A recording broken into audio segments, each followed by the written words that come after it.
Probably asked me too. All right, so it looks like it's live. So welcome to Magickology. If you have not been here before, if you are a returning viewer, then you guys have seen me and my backdrop before. But I have somebody new and kind of neat that I want to share with you because he does definitely know a lot. And this is actually the first time we're going to be talking in person. So this is going to be kind of cool. So this is DH Thorne. Say hi. What's up, everybody? Hi. It's a pleasure to be on Link's show. There's Ethan. Ethan's watching. I don't know if you're watching the live chat. Ethan's cool. You know Ethan. Ethan Ross. Oh, yep. So, hi, everybody. It's a pleasure to see you all. And it's an honor to be here. I've been watching your channel and Waylon's off and on for a long time. Since before I actually got back into Magic, I was watching both of you off and on. So it's an honor to be here and to actually meet you face to computer screen.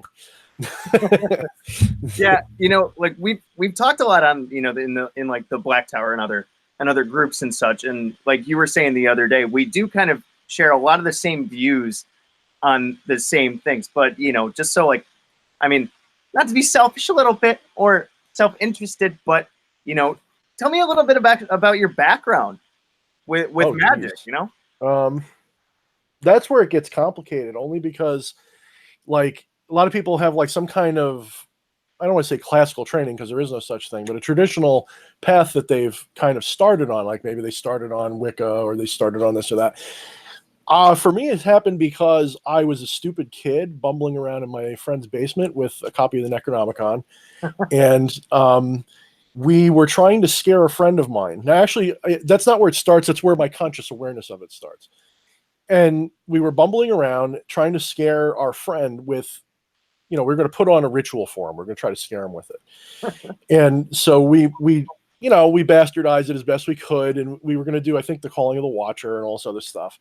And so we had this whole elaborate prank set up where at a certain part of the rite, my friend's brother was going to like bang on the walls and we were just going to scare my friend. Right. And during the course of this, something happened. Okay. Now it wasn't actually like the Necronomicon did. It wasn't like, I don't think we actually contacted those spirits. I think what happened was, according to, well, I essentially started to experience like cold spots in the room and we were looking for this and we got a presence, and my friend that we were trying to scare was legitimately terrified out of his mind. Everybody felt this presence in the house and it was really weird. And me being the tough guy at the time, which I still am, but me being the arrogant tough guy, I was like, I'm going to go check this out. This can't be anything. This has got to be fake, right? Because I knew it was fake. And I don't know what comes over me. Next thing I know, I wake up on the floor, and I apparently had one of the most intense experiences that I've never had anything quite like it since then.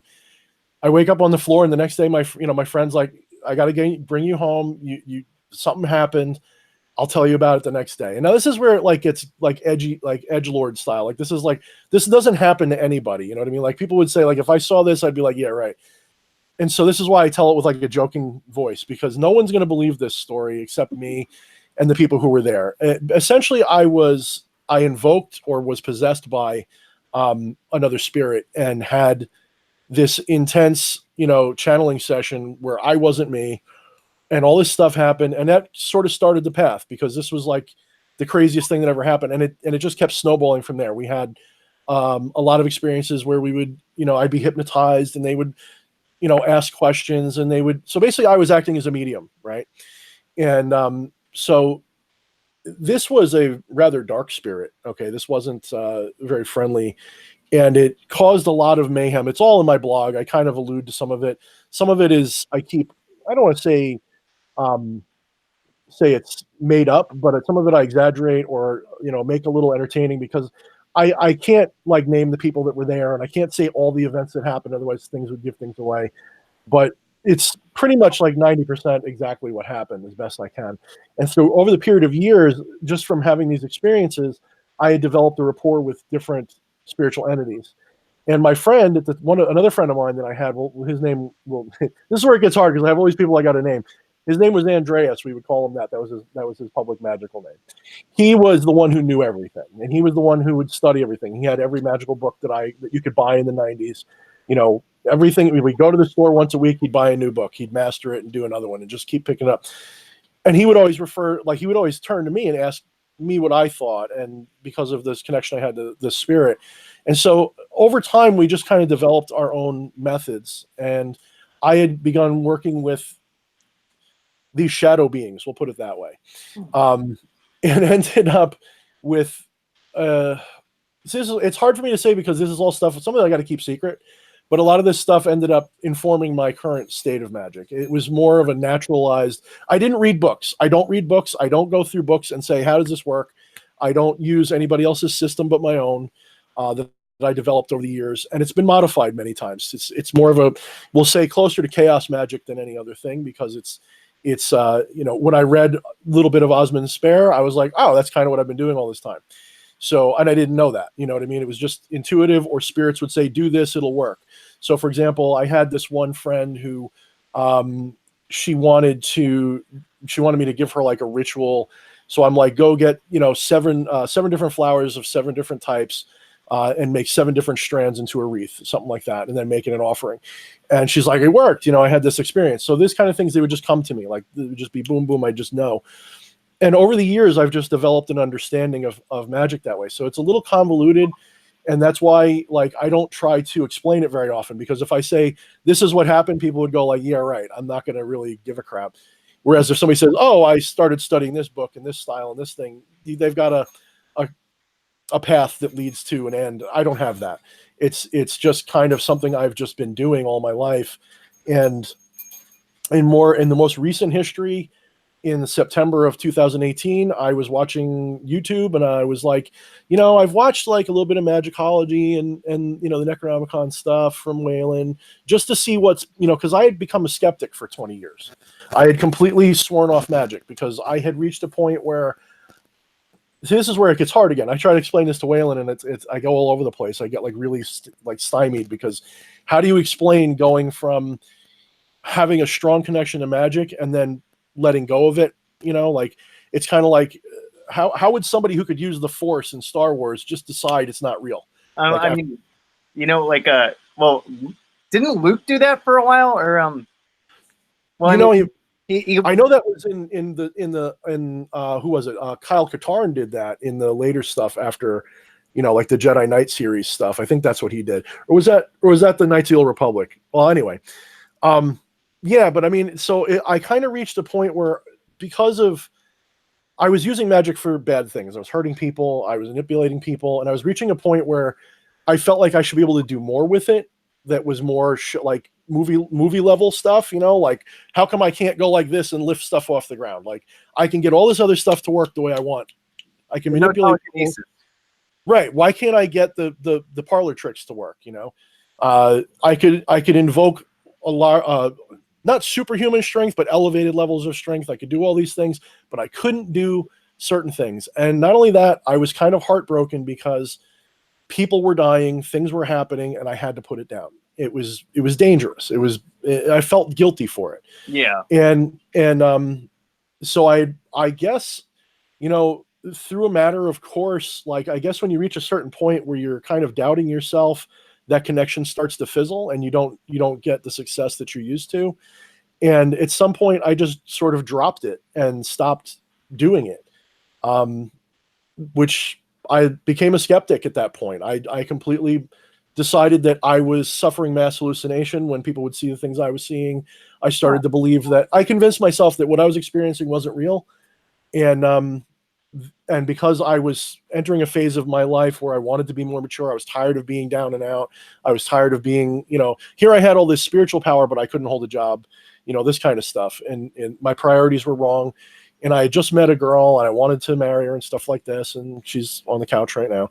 And so I kind of put all this stuff away, trying to center my life. And I had become so hardcore skeptical atheist that, short of an obelisk falling out of the sky with, something written on it from a god, I wouldn't believe it.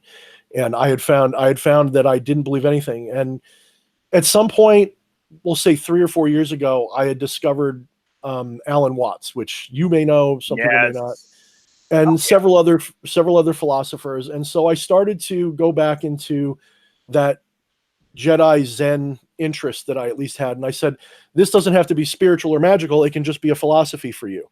Just enjoy it as a philosophy and just see what it's like. And because I was just so interested in how he spoke and his delivery and his ability to communicate, as I was listening to him, like, I've thought these things my whole life. I just never put them in that sequence. I never put it in that order.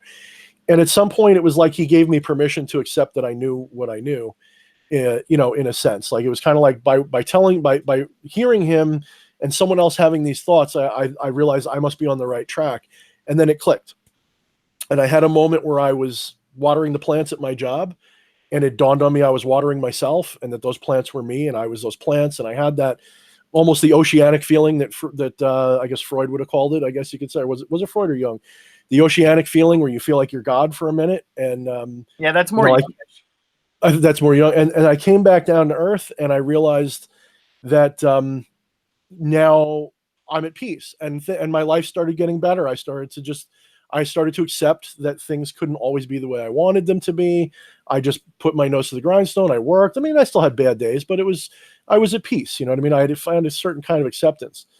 And so lo and behold, 2018 comes along, and I'm kind of bored at work, and I'm checking out YouTube videos, including yours and Waylon's. And I stumbled across a co-wedding video. And I was like, what does a live ritual look like from people that aren't me? You know what I mean? I wanted to see. Yeah. And so I typed in live ritual on YouTube, and here I'm seeing his stuff, and I'm seeing these other things, and S. Ben Kane and all this other stuff. And something inside me snaps. I can't explain it except to say something snaps. And I'm like, why can't you just play with that stuff again? Why can't you just, you don't have to believe it. Just make it like performance. Just do it like a performance art piece. It was fun. You used to enjoy that. And I was like, yeah, why not? Maybe we'll buy one of these books and we'll do one of these rites and see what happens.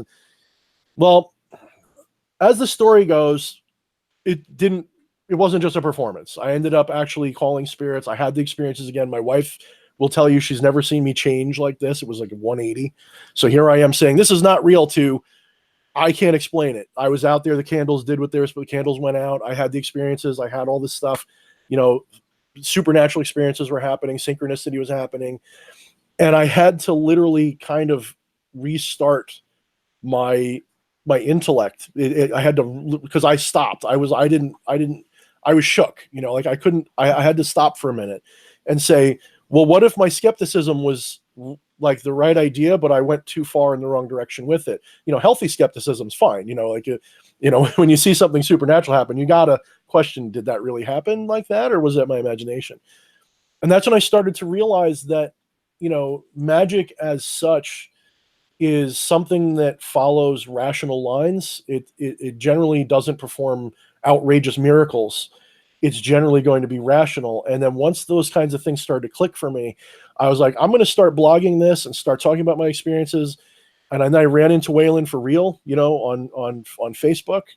Next thing I know, like, just he and I are talking, and I'm telling him the things that I used to believe and know. And it just kind of like skyrocketed from there. I started practicing magic regularly. It came back like instantly. Everything that I had, I'm more powerful than I ever was in a lot of ways. I have more understanding than I ever had. And I've written a book. It's coming out soon. I have to finish editing it, but I've developed all this stuff, and it's wild to me because one of the first things I did when I started making contact with spirits was to do pacts to get fame, and not fame like in the usual sense. I wanted to become a respected occult author and, spiritualist. Yeah. That was one of the things I did. And it was one of the first things I did.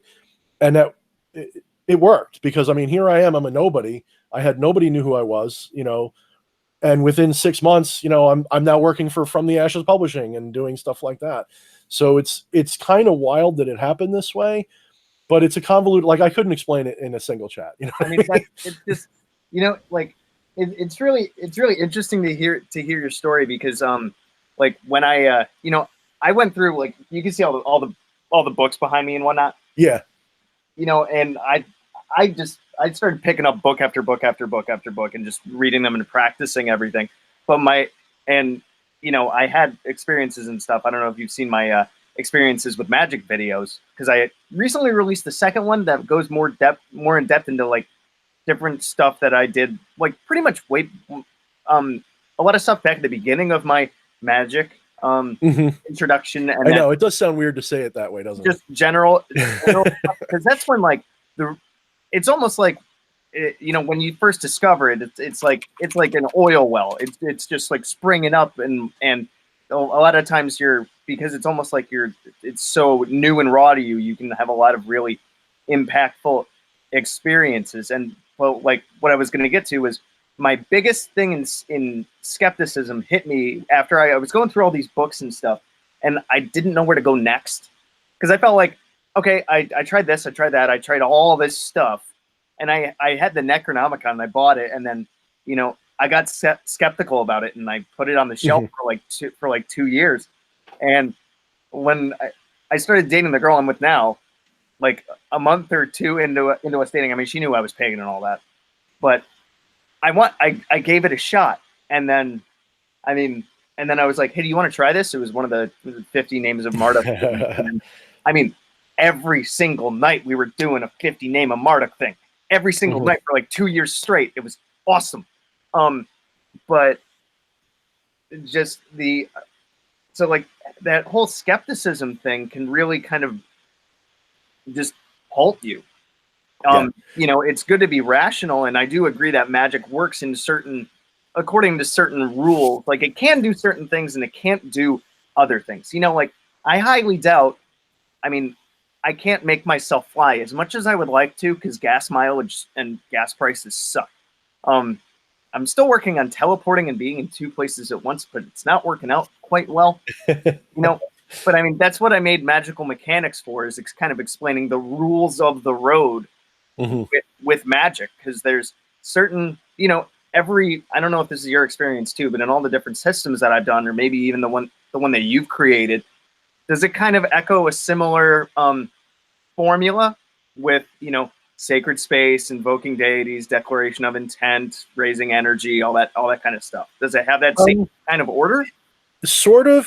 For me, I'll start off by saying one thing I want to address, and I'll come back to that. You had mentioned, skepticism can be a block, but it can also be a boon. Terence McKenna pointed out very well in one of his lectures that the only human being in history to touch the non-corporeal flesh of Jesus Christ was Thomas the Doubter. Now, it's not because he believes in Christianity or anything like that, but the point is that the doubter is the one who experiences the greatest wonder, because the doubter is the one that has to have the revelation given to them. So when you're new at magic, when you're a skeptic, that moment of, oh shit, this might be real, even if it's a fake situation. Like, I joke around people and say, I'll fake things sometimes just to give you that moment where you think it could be real, and you have no idea how powerful it is, because in that moment, that's when your brain is in an altered state where you're in connection with something you don't realize is true, and you can manipulate reality in that little moment where you think it's real. Your subjective reality shook, and it can really happen. Now, getting back to what you said, for me, I kind of do things in a kind of intuitive and naturalistic way. So a lot of the times I keep things very simple. I will evoke spirits with a sigil. I don't need to be in a sacred space, but I do find that it's nice for myself. I find that what really seems to matter to me is, you could call it a sacred space, is entering an altered state of consciousness is one of the biggest keys for me. So entering a trance state or something like that. And then at that point, I need to manipulate energy. Now, I can do that, like all this, when you say all the words, that's just theater for your conscious mind. Yep. It's a way to, so like if I'm doing magic by myself, I don't always speak. However, I do believe magic is a holistic process of mind, body, and spirit working together in one unifying. It's a yoga. It's a form of yoga. You could put it like that. So you need to have your mind, body, and spirit acting as one. They are one, but you have to become aware of that and manipulate the reality current that way. Now, using spirits is, as I put it in my book, it's kind of an excuse. It's not that the spirits aren't real, but the spirits give especially if you're new at this, spirits give you a kind of an excuse for why it could be real. So if you're having a little bit of doubt, if you're new at this, if you're a beginner in magic, invoking or calling or evoking spirits allows you to have the excuse of, the spirit did it, I don't have to be good at this. The spirit's here. The spirit will do what I want. So when you invoke a spirit, let's say you want to get a better job, so you invoke Belial to shake up your life, you lose your job and all this other stuff. The invocation of Belial or the calling of Belial into this situation is like an excuse. It may still be your energy doing the whole thing, It may still be your intention that's doing the whole thing. But by calling upon a spirit, you get to be wrong and save face too if it doesn't work. You can say, oh, Belial must not want me to do this, that kind of thing. So it's a little bit of a psychological head game that you play with yourself as well. And you being into psychology, I'm sure you're aware of how that can work. I mean, you can psych yourself up into things so that you believe that you're doing something. It's a placebo effect kind of thing. Yeah. The thing that's interesting is that it works. It's like I say, for me, it works. I mean, for other people, it might not. A true skeptic might do what we do and not have a result because they're not putting energy into it. There's no belief behind it. They have an adversarial attitude about it. So everything is going to fail. But someone who is just an honest seeker, who does this stuff, they're going to say, I don't know how to explain this, but it worked. Yeah, that's that's the situation with my mom, because she wanted to get a job. And so I gave her, I literally took a picture of one of the sigils and I was like, draw this and stick it somewhere from the 50 names. And she's like, okay, I'll do it. And then she just like, I think it was in her bathroom so she could like gaze at it when she was in her bathtub or something.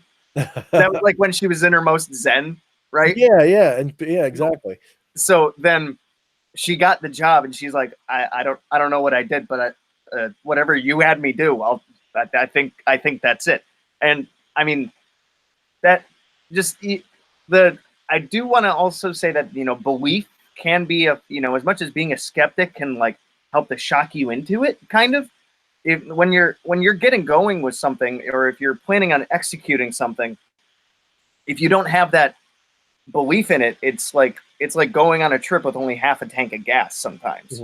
Because if you believe, like, you may not believe that it works, and that's one thing.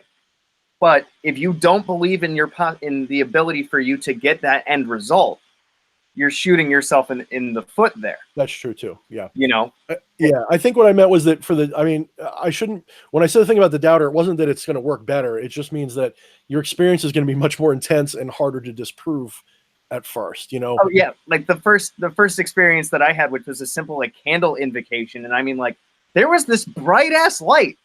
I can't explain that bright ass light. Yeah. I mean, and it was like, I could see it, I could feel it. The temperature went up in the room, and I hate it when temperatures go up because I'm super sensitive to it. But like, I hate humidity and heat. It should be 60 all the time. This isn't like, oh my God, it's 90 degrees in my dorm room. It's a warm hug. Okay. Yeah. And that was just, I came out of it like, what? Because I can remember asking all these questions to the person I was learning from, who was someone I was dating at the time, and now like, I'm way better than she is. Just throwing that out there. We always are. I'm on my soapbox like normal. We all have our Obi-Wan that we must defeat. In when last we met, I was the student, but now I. We all have someone like that. Mine died, but anyway. Just when I was like, the magic, like, is that something you can see? And she was more or less, it's something that you feel. Right. And I mean, speaking from the psychology part, especially with the like you said, sometimes you don't cast a circle, you don't make like a sacred space kind of thing, but the psychodrama of like a full-fledged ritual, like all the stuff that like like Waylon is very, very ceremonial. He's a very ceremonial guy. Mm-hmm.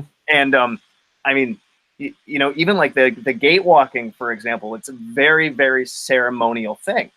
And yeah. I mean, that's part of the oomph, is taking you out of the everyday, because you're wearing something different. You're saying these things that you might not 100% understand, or at least, hey, it's definitely different than me talking to you right now. Yeah. So it takes you out of the ordinary to open you up to the possibility of the extraordinary. It's a kind of role playing, is what it is to me. Yeah. You know how many comments I get that are like, "Good luck with your LARPing." Yeah, it is LARPing, and it's LARPing that works. That's the irony of it. Yeah. I've told people who are new at this, like, let's say you're trying invocation for the first time. Okay, you don't know what it's going to do, you don't know what it's going to feel like, or let's say you're trying channeling, any of those kind of really intimate experiences with the spirit, where the spirit's going to act through you. The best way to do that, if you're having trouble making a connection, you don't feel anything, just pretend you're the spirit for a few minutes. Literally just do your best to pretend like you're that spirit. What would the spirit say at this moment? What would it do? And you'll start a role play, and you'll start acting like the spirit. And then you'll suddenly get ideas in your head that you don't know where they came from. You'll get thoughts that you never thought you would think. You'll ask a question, instantly there'll be an answer that you didn't think the answer, it's just there. All of a sudden you're getting an invocation starting. And then next thing you know, you'll get the chills, you'll get the feeling, the sensation, the spirit's in you, it's in your awareness. Next thing you know, you're auto writing. Next thing you know, you're speaking. Next thing you know, you're acting, and it's not an act anymore. And someone could walk in the room that knows you and say you're somebody else and have that kind of twisted experience. That's one example of it. Another is that I say to Waylon a lot when we had our streams was you kind of have to invoke the sorcerer that you are. You have to kind of, you have to, when you enter your ritual moment, you have to conjure the sorcerer that is in you that's there. You have to like role play that character. So in my daily life, especially at my day job, which completely, like right now, my connection to magic is like a thread. I'm just like, it's on hold because my day job just absorbs all of my time and energy. Been there, done that. And that's going to end that soon. But then after that, like once it comes back, what I like to do is mirrors are good for me. Like I'll stare in a mirror and I'll like start to invoke different entities or whatever. I'll start to make connections to things. But what really works for me is I have to feel that I am not just Dan. I am DH Thorne, the sorcerer, the demon sorcerer. These spirits are real. What I do is real. It's subtle, yes, but it's real. And you have to become what you are. You have to become your inner self that's there. You know, a lot of times we have ideas that are like doubt in our minds, and there's nothing wrong with those. You know, there's nothing wrong with that. But we also have ideas that tell us that we are something, that we are better. You know, half the time when we're upset, why are we upset? Because we believe that we're better than the experience that we're having. We believe we either don't deserve it, or we could have done better, or we are better, and the world is like telling us we're not. Yep. Well, in magic, a lot of the times it requires that you flip that inner dialogue a little bit and be like, no, I am the sorcerer, and what I want will happen. You know, so that's a big piece of it. I see you got a hater in your chat here. You got Captain America trying to say that nothing works. It doesn't work. I tried all these magical techniques and I had one result. That doesn't make sense. Whatever. That's good. That's because you're making it not work because of your belief that it won't work. That's why it's not working, my friend. Trust me. When you sit there and tell me, oh, it doesn't work, that's why it doesn't work. That's exactly why. And you know what? That's okay, because you don't realize you're doing magic all the time. You don't need a technique. You don't need a ritual. You don't need a spell. You can literally just, every time you look at something, you're doing magic. You're creating everything around you all the time just by looking at it. Yeah, and so, you know, some people are just like instant manifestors. You know, yes. We've had a lot of experiences with when we're looking for something specific, like this one like the shrine box that I use back here. I was like, you know, I'm gonna find something that looks really kind of like old school and ancient, and it's going to be absolutely perfect in size for exactly what I need. And I'm going to go out right now and I'm going to find it. Now, you know, the skeptic could be like, oh, you just found something that fit the bill. Yeah. Right. But I mean, when you walk into a big store and it's the first thing that you walk to, and it's almost like there's like a mental spark when your eyes lay on it, rather than, oh, I guess this will work. Yeah, this fits, you know. Not just like, oh yeah, I grabbed the pasta sauce that I need for tonight's dinner. Right. Versus like, you know, it's almost like in Zelda, you open a chest and it starts glowing. Doodle doodle doodle doodle doo. You know, I think it was Frank White, but he's not the only one. There's a lot of people who have said this, that your best magical tools find you. Your best magical objects find you. And so I'll buy stuff off Amazon. I'll go to the store and I like antique stores. I'd rather go to an antique store. So I'll walk into an antique, like I need a new candlestick holder, something like that, or a new offering bowl. You know, like I have this one here. This was from it's just from an antique store. I don't know what it is. It's just an urn, you know, like it was just an urn, you know, something fancy. So I filled it with salt and but it called to me when I saw it, you know, and so I said, that's perfect for that. However, there was one object that I got, actually two in particular, but there was one object that I'm going to bring up that was very powerful how it happened in my life. And that was when I was beginning my work with S. Ben Kane's The Black Book of Azathoth. And one of the things that you have to obtain is an old mirror that is not a new mirror. It can't be like something that was bought at like IKEA. So it's got to be an old mirror. It's got to be worn and used. And it can't just be like, like I said, you can't just go to IKEA and buy a mirror. Yep. So I went, I said to my wife, who was getting into this at the same time I was, she's having all these prophetic dreams and all these things. I told her what I needed. And I said, we're just going to have to, keep exploring these antique shops until we find something. And she says, okay, we'll do that. And so we go into this one antique store. We don't find anything. We go into another. We don't find anything. And one day we're just walking around. We go into an antique store and I see right on the shelf a mirror that would fit the bill. And I'm like, that could be the one. Let's just keep looking. And so I inquire about the price of it. And they said, oh, it's about $100. I said, okay, that's actually pretty reasonable. I guess I'll buy that. We'll try that, So then it turns out that the item was actually, the person who told me the price was out of their minds. It's actually $300. And but because they quoted me 100, and because I agreed to that price, that's what I got it for. I even offered to pay the difference. Pay 50, half the difference. Cashier's mistake. I've done that when you mess up with like an order or a coupon, and the manager basically has to honor it because you screwed up. Yeah, and now I'm thinking it's like just an older mirror. I didn't think it was very old. Turns out it's a Victorian era mirror from the 1860s. And it's this ancient heirloom mirror that was made by this company. They only made a few of them. So I ended up buying this thing that was worth way more than I paid for it, that was pretty much meant for me because they were going out of business, all this other stuff. I landed right in the right moment. Now, you could say, and you'd be right to say, that this was just a bunch of coincidental events that happened. However, this mirror was in every way perfect. And when I brought it home, the fact that it had this story behind it made it more powerful. Yeah. Even if the mirror itself, like I often say to people, the mirror is just a mirror. It's just a hunk of metal and some glass. But the experience that led to the mirror being acquired made it more powerful. It's my favorite, invocation and scrying mirror, to be honest with you. Whenever I use it, I get an experience out of it. And to go to that just for a minute, a lot of people, just a little tip for everybody, when you're using your mirror, look up something called the Troxler effect, because that's a lot of how this happens. You start off with a little bit of a trippy experience where you see, little distortions in your face, and your subconscious mind goes, who's that in the mirror? Next thing you know, you're invoking a spirit because you're kind of hallucinating, but then the hallucination turns out to be a catalyst for something that's real. So what's the best evocation system? Captain America says. You want to know what the best evocation system is? For someone who doesn't believe anything, that's kind of interesting. Yeah, that is a rather interesting question. I mean, how would you define system? I mean, are you talking for like the Necronomicon versus like Enochi and Magick, or exactly? And I think Waylon just answered the question. He said the best one is the one you yourself can connect to, and that's 100%. Now, I don't like to use Solomon's methods at all. I don't like to use all that crap. I don't like to even, usually for me, just give me a sigil or a good idea of the spirit.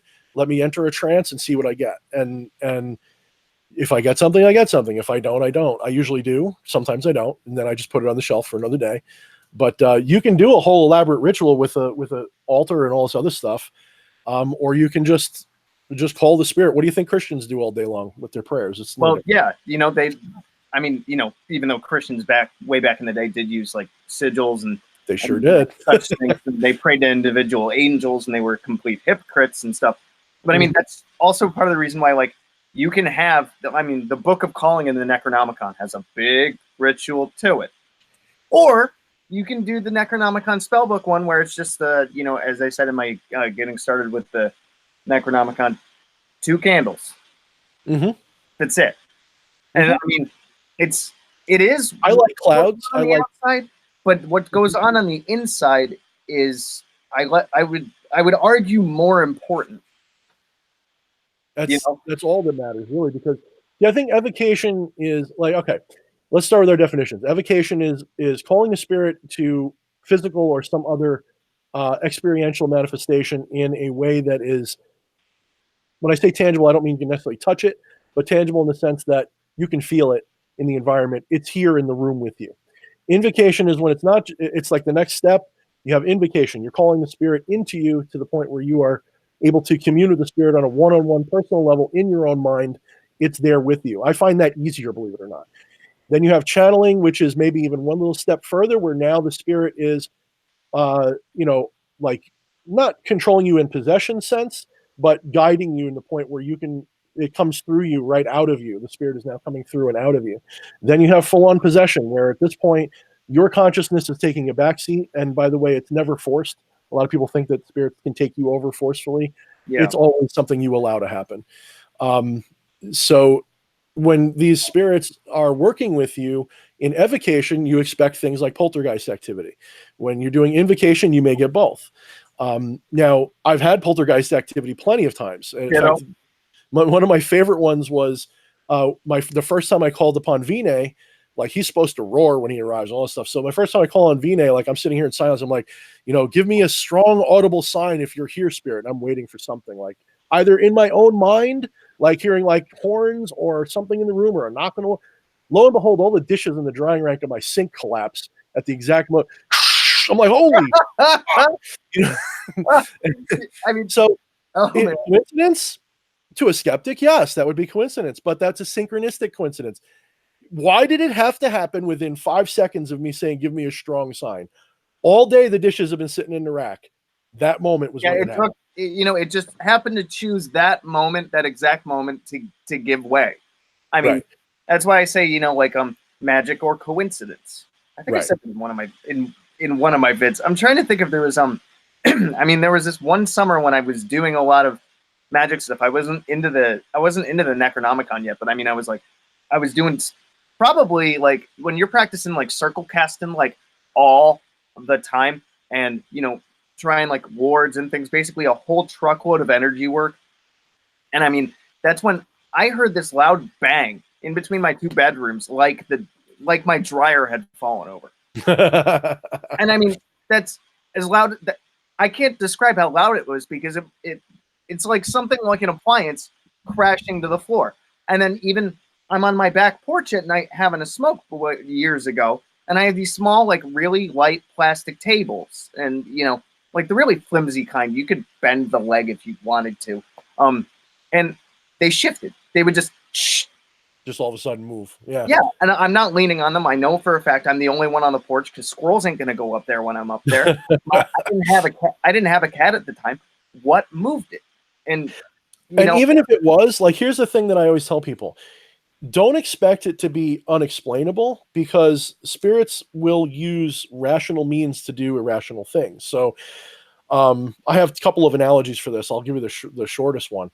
One time I was calling upon my familiar to give me a strong sign, because I was feeling a moment of doubt. I'm like, is this real? Am I just imagining things? Give me a strong sign so I know it's real, And I'm sitting there waiting and waiting. And a train goes past my house, like they often do. And it goes past my house and blasts its horn just at the moment when I had asked for a strong sign. I didn't hear the train come. It's like, oh, please give me a strong, loud, audible sign. Now, yes, the train's on a schedule, but it doesn't have to blow that horn at my window. It can blow it down the road. It can blow it over here. And so at first I'm like, no, that doesn't count. Like, you couldn't make a train appear. Then I realized, no, but it could it could influence the train driver to hit the button at the moment that he did. And I realized, okay, maybe my requirement for a sign or a poltergeist or whatever, maybe my requirements are too restrictive. I have to recognize that these spirits and magic in general doesn't like to reveal itself as magic. And even if it does, we're going to immediately rationalize it as something else anyway. So when I see something that's irrational, so like when I call upon a spirit to do something and I get a drain rack settling, I say to myself, that drain rack was going to settle anyway, but the spirit encouraged it to happen when it did, or something like that. So it doesn't ever really, in my experience, or I shouldn't say doesn't ever, it very rarely, because it has done things I can't explain. It usually follows a path of least irrational resistance. So it's always going to act in a way that if a scientist looked at it, he could say, that's why it happened. And you'd be like, I can't argue with that. That's why it happened. But why did it happen exactly when it did? That's the part that seems to be universal for everyone who legitimately does magic. It's not, I can't make a cup float across the room, but I'll be damned if I haven't had things fall off a shelf in response to me saying, give me a sign. I'll be damned if I haven't had a phone call come out of the clear blue sky after trying to telepathically send a message to somebody to call me. I'll be damned if I haven't had various things happen that are totally inexplicable. You know, I mean, that's the thing. Like, I'm tired, so I'm having a hard time getting my brain to focus on any one thing. But there's so many things that I'm thinking of right now that would happen, you know, that I could point to and say, this was an experience that proved it to me, but it might not prove it to anybody else, because synchronicity works that way. Synchronicity are a form, is basically what we would have called omens in prior times. Would have been an omen. Synchronicity is a very personal thing. Synchronicity is not something that is often easily shared unless it's synchronistic to both of you at the same time, or more than one person. Synchronicity is something that's usually only true for that one person. And when they're having that moment of synchronicity, you go, that was real for me. Like, I can't, like, how many people who experience magic or spirituality, what do they always say? I can't explain it, but for me it was real. Well, that's why it's catered just for you. Yeah, which is why, you know, regardless of any system or things that people use, you know, like, you know, the two of us could follow the same recipe for a cake, but mine isn't 100% going to look like yours. And due to minute differences, mine might taste a little bit different. And, you know, with the synchronicities and stuff, like experiences that have happened to me, not only what's happened on the outside, you know, like loud noises or things moving or whatever, that's one thing. What happens in the physical world, because we live in a physical world, so things might have to communicate to us through that, you know. But I would say that we don't just I think that we focus on the physical world. We live in a holistic world. We are a holistic being of mind, body, and spirit. Our attention is on the material world. And that is why, you know, things communicate with us. The funny thing is, things communicate with you on the spiritual realm, but you just usually don't notice it because you're expecting it to be like Hollywood. And what if I told you that your imagination, more often than not, is a message from the spirit world? What if I told you that when you're staring into a mirror and you feel like you're just seeing things, you are just seeing things, but that thing is real? or even, you know, in recently, like I had this feeling for like over a week that I was like almost in danger-ish, or like under scrutiny, or being attacked, you know, like it's almost you know, like for those of you that play like Grand Theft Auto or something, you know, you're at 4 stars and you're almost to 5, you know, or you're, you know, like the searchlights are getting closer, that kind of thing. And something did turn out in a negative way after, you know, having this feeling for a while of what's up, what is it, you know, just that whole like somebody's watching you kind of feeling, you know, the crowded in an elevator feeling. Or I mean, it even goes to say that there's scientific evidence that we can sense when somebody is actually like looking at us when we're not even looking at them. You know, which is why science is kind of starting to pick up on things that we would consider magical senses. You know, that's why there's like all those different CIA projects and whatnot back in the day. I think a lot of it is, again, people have the wrong expectation of magic. They think it's going to be like a movie, or they think it's going to be like the scary stories our grandparents told us, or whatever, you know, around bedtime or whatever. Magic is, again, we do it all the time. It's something we're always doing. We create reality every moment of every day. What we don't realize is that we have the ability to tweak it and control it. Now, at first, that's insanity. I mean, that's kind of one of the definitions of you live in a world that everyone doesn't agree is real. You know, I mean, that's kind of one way to look at insanity. But the thing is that sanity is just a consensus. It's just the idea. It's just what the majority says is real. And the entire universe, and I was having this conversation with Ethan the other day, is based on the subjective experience. So you can have an objective reality that we all agree upon, but it's still up to you to decide that objective answer is true. You know, you're still bound to your subjective experience. And so it's possible to tweak your experience on a subjective level and have it be real for you, and to hell with what the rest of the world thinks. And what I found is that magic is a lot like things like in Zen, where the truth is a lot less strange than people realize. The truth is a lot less absurd than people realize. It's a lot of times it's just a gentle shift of perspective. And now you understand it. So like when we're talking about manifestations, what we were talking about before with physical things happening or whatever, people expect it to be a fireworks display. They expect this amazing thing to happen that is creepy, scary, and spooky and is beyond the pale of normal reality, that there's no doubt, you look in the mirror and say Candyman 7 times or whatever, and he appears behind you. Well, no, what's really going to happen is you're going to stare in the mirror and you're going to be focusing on the sigil of whatever spirit in your mind's eye or whatever. You're going to be calling to that spirit. You're going to be staring at and gazing through the mirror, not just at it, past the mirror. Your face is going to start to distort. You're going to imagine that your mouth is moving. Your eyes are going to be moving. You're not going to understand what you're seeing. Next thing you know, you start hearing voices and everything else. You're hallucinating. In a skeptic's mind, that's all you're doing. Yeah. In my mind, there's actually value to that hallucination, just like there would be with psychedelics or any other hallucination. Next thing you know, if you start applying that, remember, just pretend it's real for a minute. Just for a minute, pretend that hallucination is real. Run with it. Just have fun with it. Just keep yourself centered. That's all. But yeah, don't do anything crazy. Right. Don't go be like the spirit says, jump off the roof. Don't do that. But keep a little bit of reality in it. But run with that feeling for just a minute and see where it takes you. Write it down. And if you do this, let's say you get a message from a spirit, you write this down, the next day, check it out, try to verify it somewhere. And lo and behold, no, the whole thing isn't right. Like half the words you wrote down are bullshit or gibberish, but a couple of the words actually make sense. And those couple of words actually apply to what you were asking the spirit about. Uh-oh, something just happened. What was that? That's when people go, maybe this is real. So yeah. to a skeptic, a scientist, a government, an FBI guy, whatever, a man in black, he's going to look at this and say, oh, that can't be real because it was obviously just hallucination. You got lucky in your answer. I don't care. It still worked. Whatever your reason for thinking it's not real doesn't affect me at all. You could tie a lot of this into the collective unconscious and the deep subconscious as a gateway to other experiences and other connections and realms and stuff. And and then you get people where if you use a Ouija board, it's just the ideomotor effect, but that's subconscious movements, right? Well, doesn't mean it's not real. It could still be 100% real. Who or what is guiding those subconscious movements? Because there's even there's even theories about, okay, is my body the generator of my consciousness or the antenna? Right.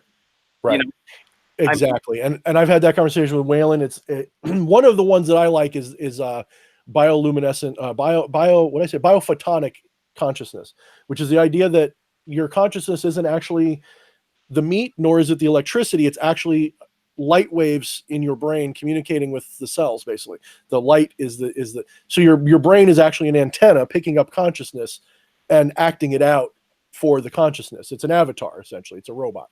So I'm light waves that are piloting a skeleton meat puppet, right, that has meat for armor. Right. Okay. I mean, it could be. It really could be. One way that you can play with this is playing with your energy body, doing chi balls and stuff like that, which I'm still not 100% sure what the biological explanation of a chi ball is, except that I feel it when I do it. Yeah. It could be,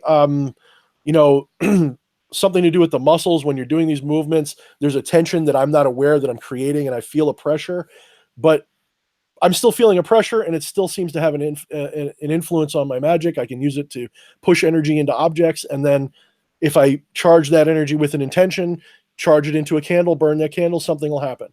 And so the thing that we're all playing with again is these are all symbols of something that's much more fundamental. So it's an excuse for our conscious mind to shut up and let the magic happen. We live in a time where we have to make excuses for magic to work. Go back 500 years, you didn't need that excuse. You could go out in the woods and be like, Lucifer, do what I want. And if you believed in Lucifer, you might have a weird experience. Today, we don't have those beliefs, most of us, especially a skeptical person like I was. I needed something hard to hit me and say this was real again. So that's what I got. But that was my intention. You know, that was my intention. That's what I want. That's what you asked for, because you basically you set the bar. Right. Yeah. And that intention is everything. Like, you know, people say like magic does your true will. While that's true, your true will does what your true intention is. So the ultimate master here is not your truest will, because your will is what carries out your intention. You know, your intention is, it's not even a want. It's, I intend, this is what I am going to do. That's your intention. Your will is what says, let's do that. Here's how. And let's, so when you look at a cup and want to take a drink, that need to take a drink, that must drink is your intention. Everything else after that is what your will is carrying out and making happen, and then you put it to your lips and so on. So I like that. I like that. So like, this is why, like, I get off, like, people say like, oh, well, what about free will? I don't think you have free will. I think your will is a slave to your intention. Do I have free intention? Yes and no. In my worldview, your intention is that of the universe. It is not that of your ego. So your ego is actually a puppet of the universe. So when you sit there and go, I have free will because I can choose this. I have free intention because I can choose this. Your choice is designed by the universe to be what it is. So like in Zen thought, you kind of just relax and just act like yourself. You stop trying to be somebody better than you are. You stop trying to fight against the flow of reality. You just go with things. That doesn't mean you're lazy and you sit around and do nothing. It just means you stop trying to be all these things. You realize you already are these things. So, and I'm kind of going off on a tangent, but my point is that your truest intention is what you're always doing anyway. You can't help it. You have no choice in the matter. And your true intention is to experience bliss. And that bliss requires pain. It requires suffering. It requires all of the things that we often think are bad. Without those things, you wouldn't know pleasure. And so to kind of get to the point, your intention is not what your ego wants. Your ego wants money and power and food and sex and blah, blah, blah, blah, blah. And of course, you and I have a different maybe definition of the word ego. You have ego in the psychological terms, but then you have ego in the identity terms. Yeah. You know, we identify as, so when I say ego, I'm using it in more of that Alan Watts sense, that this is my identity, my, you know, Link decides, Dan decides that he wants to do this. Well, those are just avatars. Those are just puppets. Those are the egregores. Those are the tulpas of the universe acting out, you know, the stage play that the universe wants to play. See, you know, you want to talk about synchronistic stuff happening, right? And it's not always like, I want something else to talk about this so it can kind of help me understand it. But I forgot what we were doing, you know, when I was saying, hey, you know, I'm making dinner earlier. But I want to say some video or something that it was an astrology video that you know, we watch these different astrologers and stuff sometimes. But he was like, let's talk, you know, I want to take a step back and talk about the ego for a second. And he explained it, you know, in the same way that you did. And, you know, just because stuff got a little busy, we had to pause the video, and I was like, man, I wish I could have heard more about that. And then, boom. Here it is again. Yeah. I mean, to me, because ego, of course, like we have, like in anything, you have the technical conversation that scientists or, you know, psychologists would have or whatever. And then you have what humanity's always considered the ego. The ego is, you know, Dan or Link or Waylon or that's the ego. It's the sense of identity and everything that we like. Like the building blocks of us, you know, like maybe the masks that we wear, or the hats we give ourselves, that kind of stuff. You think? Yeah, that's a big piece of it. And when you reach a moment of, I'm going to say Zen, but I'm misspeaking. It's just to be funny. Like when you reach your moment of Zen, you put the mask down and you realize you're not the mask. You realize you're the space between your thoughts. You're not your thoughts. You realize you're the empty space that is containing all of this. And at that moment, you start to realize you can play with your avatar anytime you want to. You can change your personality a little bit. You can. I'm not defined by my roles. I chose those roles. So if I wanted to be anything else, I could do that too. Exactly. And when you're able to step out of that a little bit, you know, step out of that mask a little bit, you start to see where it comes from. And in psychology, you know, a lot of times they'd say, let's find out why. I mean, I'm you know a lot better than I do, but it'd be like trying to figure out why a person has this response to something that makes them fearful, for example. And you say, well, maybe when they were a kid, they had a trauma or something like that. In the very same sense, almost every piece of identity you have about yourself, unless you're fully enlightened and aware of yourself, is in response to an outside stimulus. And so you truly believe you're at the mercy of the world because everything up to that point has been because the world shaped you somehow. Of course, you had your own essence that starts you off, that your own core, echo that happens, but kind of like, you're a little kid and you go to reach for the candy and mommy slaps your hand. Well, there's a couple of different ways you can respond to that. You stop reaching for candy, you get more sneaky about it. So everything that could become how you are. Maybe because she slapped your hand, you never steal or do things with ill propriety ever again. Or it makes you a sneaky son of a bitch who goes, well, wait till mom turns her hand. And then you reach. So your personality is kind of like, how do you choose to respond to things? And you don't even realize that you made that choice all along. Based on something else. Based on something else. And so you feel like the world shaped you.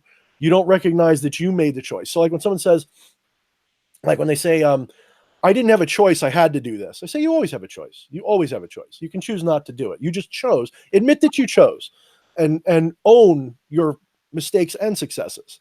That is one of those like Alan Watts things, if I remember right. Cause if you're struggling with something, saying you have to do it or whatever, once you realize that something is a choice, then it no longer has power over you. Right.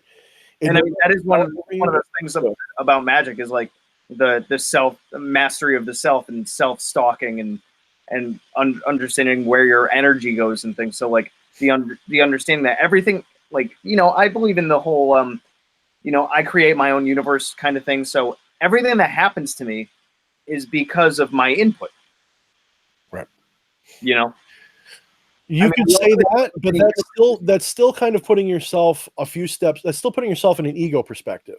So when you say like, this happened because I did this, that's still a mechanical way of looking at everything. It kind of creates a vending machine effect where you think that if I do A, I get B and C. In reality, as far as I understand it, with my experiences, my Zen, my magic and everything, everything you're doing doesn't cause anything. It's just what happens. So let's say, for example, you're suffering. A lot of people say, well, I'm suffering because I did this wrong. They create like a karma or a sense of justice. Well, the universe doesn't understand justice. There's no such thing as justice in the universal sense. All that exists is just change, constant change. And what we find is that when you're doing magic on this level, your experiences are by design. So when you say that you're having a bad experience, that you caused it because you did something wrong, what it really is that you wanted to experience that bad result because you needed to evolve somehow. Or it's because it's a game you want to play. And I'm kind of like going around in circles again because I'm having a hard time picking words. But so are you saying that like it's a result of things that you wanted to manifest almost? Or like part of it, but it goes set up for yourself, kind of. That's part of it, but it goes back to that ultimate intention. Your ultimate intention is to experience bliss, and bliss requires pain. You cannot experience bliss unless you have something to compare it to. So you have to experience displeasure as well. So your ultimate, so the universe. Okay, let's just do a thought experiment. Let's say you're the universe. Okay, you're everything. Okay. You're a singularity. Like you're a singularity floating in emptiness. There is no emptiness because you're the emptiness too. You're everything. Okay. That's pretty fucking boring if you ask me. Because you know the end of the story before you even start the story. You know you're always going to win whatever you do. So what's the first thing the universe does is it forgets that it is the universe. That's the first thing it does if it's smart. It forgets that it's the universe, and it allows itself to continue doing what it does without knowing that it's doing it. If you're the universe, you're all powerful. If you're an all powerful entity, you can do this. You can forget that you're God for a minute. So you create this world of suffering and pain and, causality and all of these things because it serves the purpose of creating a game that you can enjoy and have an experience that isn't just, well, I'm everything. Yep. That's that. I mean, it sounds hard to believe, but really think about it for a minute. Ask yourself, if you were God, if you were the universe, if you were everything, how much fun could that be for long? How long would it be fun to be everything and every all powerful and everything? Yeah, what would you first? How many people have like played a video game and you enter all the cheats right when you get it? Mm-hmm. And it takes all the fun out of it. So if you play that for a while, what do? You end up playing without the cheats. Right. Well, I mean, with a few exceptions, but yeah, I totally agree. Like, I'm not with ammo. I'll give you that, but yeah, I'll give you that. Or in the new Zelda, turn off the broken weapons. I hate that. But everything else, but yeah, and it's so like, what's the first thing a god would do? Is it would stop being a god. If it wanted to have fun and experience the universe in a way that was pleasurable, it would stop being all powerful. That's the first thing it would do. The next thing it would probably do is just have a fun game of ascension, of getting stronger and better and more powerful. And it would actually descend sometimes, because it would reach a point where, look at how much power I have. This is kind of boring again. Let me use it for depraved things again. Let me be Bob in accounting. That's why I did that video, Godhood for Dummies. But so that's kind of like, so when you're telling me like, okay, that's the problem I have with causality. Okay. Is that when you say I did this and it caused that, and I would say, I guess, but you can't really start there, because every moment is caused by another moment. And you could go back all the way to the Big Bang, probably before, and realize that nothing was caused by anything and everything was caused by nothing. So when you say that, like, I had a bad day because I did this, in a causality sense, no, you had a bad day because the Big Bang happened. And that sounds absurd, but that is what it is. And so if you're identifying with your ego says, I had a bad day because I did this. If you're identifying as the universe, you say, I had a bad day because the Big Bang happened. I mean, it's the thing of like the law of entropy. Things go from order to disorder. Right. But what is the difference? How they change all the time. Right, but what is the difference? I mean, order or disorder, they're just different versions of the same thing. So it's really a value judgment that humans put on what they experience that causes pain or pleasure, or order or disorder. So disorder is a kind of order. It's just an order that humans have decided looks different. It's just a way to differentiate between one or another, a region of higher energy versus lower energy, but it's still energy. Okay. So this is the idea. Like, if you go into like into hermetics, everything is mind. Like, a lot of people think that means that everything's a daydream, which it is, but it goes into this point where you realize that it's also a decision. Everything is a decision that you've made, a value judgment, a value decision about what you're experiencing. So to go back to the bad day analogy, where does a bad day really come from? If it doesn't come from the causality of the chain of events, it actually comes from your reflection on those events and your identification with the events and the things that happen. So when you look at a bad day, what made it a bad day? Your dog dying would suck, right? You'd feel horrible. What makes you feel bad? Is it the dog dying, or how you're reacting to the death of the dog? Exactly. Yeah. A lot of it is reactions, and that's a feedback loop on your own associations and who you are as a person. And then that event, depending on how you react to it, further shapes you. It's all development. It's all that. And now, what if you are the universe? What if you are, or even just an all-powerful sorcerer that knows death is not the end? There's another universe waiting for you, etc. Why do you feel anything negative at all? And this is why, like, when you reach a point in Zen where you get it, a bad day just becomes a blip on it just kind of boop, it's over. I'm okay with it now. Doesn't mean it's always like that. Like, that's the funny thing, is if you ever run into a real guru, a real master, they still curse, they still swear. You cut them off in traffic, they'll still be like, motherfucker, but they don't dwell on that. They don't spend the rest of their life going, whoa, my life sucks. They don't do that, because they recognize that all of this is the game that they want to play. It's kind of like when you're playing a video game, you might still be having a great time even when you lose. Fuck, that sucked. Restart. And you just keep going. It's kind of like that. And even that is you're still identifying as your ego, but you're getting there. At that point, you're reaching a point where you're allowing your ego to sit down and shut up and allow you to just enjoy it, instead of like fearing it or trying to control it. And how would, like, in terms of like controlling your ego in that way, how would that feed into making Magic more effective? By not trying to control anything. I see Magic as a bit of performance art that I do to celebrate a thing that's already done, because I know what my intention is. So if I know what my universal intention is, if I have divined or have become in tuned with what I think is meant to happen, then I do a rite or a ritual to celebrate it. And then whether it happens or not, it doesn't matter. I don't care. The magic to me is the flow. It is the entire flow of experience. It's not this behind me. This behind me is just performance art that I do to encourage it along, to make it more fun, to acknowledge it, to show the universe I'm aware of itself, that kind of thing. It's just a fun way to experience life. And the fact that I get a result 90 to 95% of the time is just icing on the cake for me. So it's almost like you see storm clouds coming and you do a rain dance is kind of what it's like, except no one else sees the storm clouds. That's the difference. It's actually kind of like just really good divination.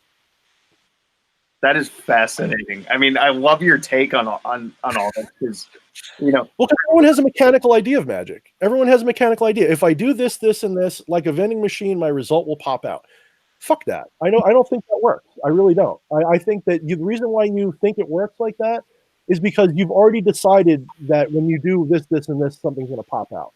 You've already decided there's a thing popping out, and you're doing the steps to get you there. So magic is a thing of the celebration of a thing that's already done, in my opinion, and you're just waiting to see how you get there. It's a perpetual feedback loop, and I wonder how many people are going to get this analogy, but the Song of Storms, Ocarina of Time analogy, right? Where did the song come from? Yeah, who taught the song, right? Right. Who taught because when you're an adult, apparently a kid came in with an ocarina and played a song and mess up your windmill. So you go back in time to learn that song to mess the guy's windmill up. Mm-hmm. But at the beginning, you already knew about that it happened. So did you already do it, or was it because you went in the past after you learned about it and did it? Right. Are you sitting down? I'm going to give you a mind fuck moment for a moment. Here we go. We'll see if it works. I'm going to try.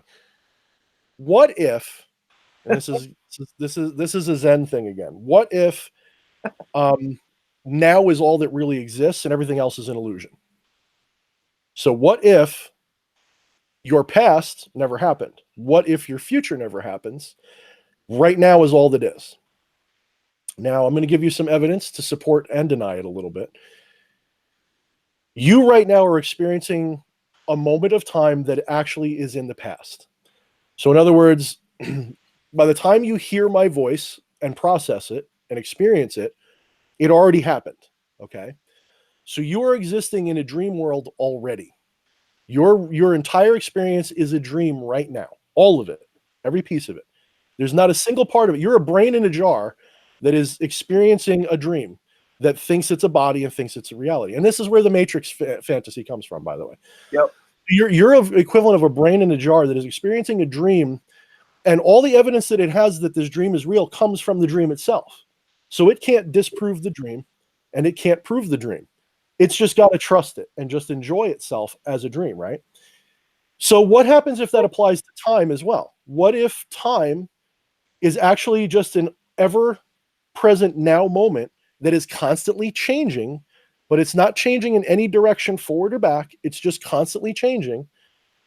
And you are making up a story to explain it every moment that happens. So in other words, if I look on the floor and I see a broken cup on the floor, being a logical, rational human being, I've decided that the cup must have fallen off the table and broke. What if that's not what happened? What if I just see a broken cup on the floor and decided that must be what happened? What if every moment of our experience is like that?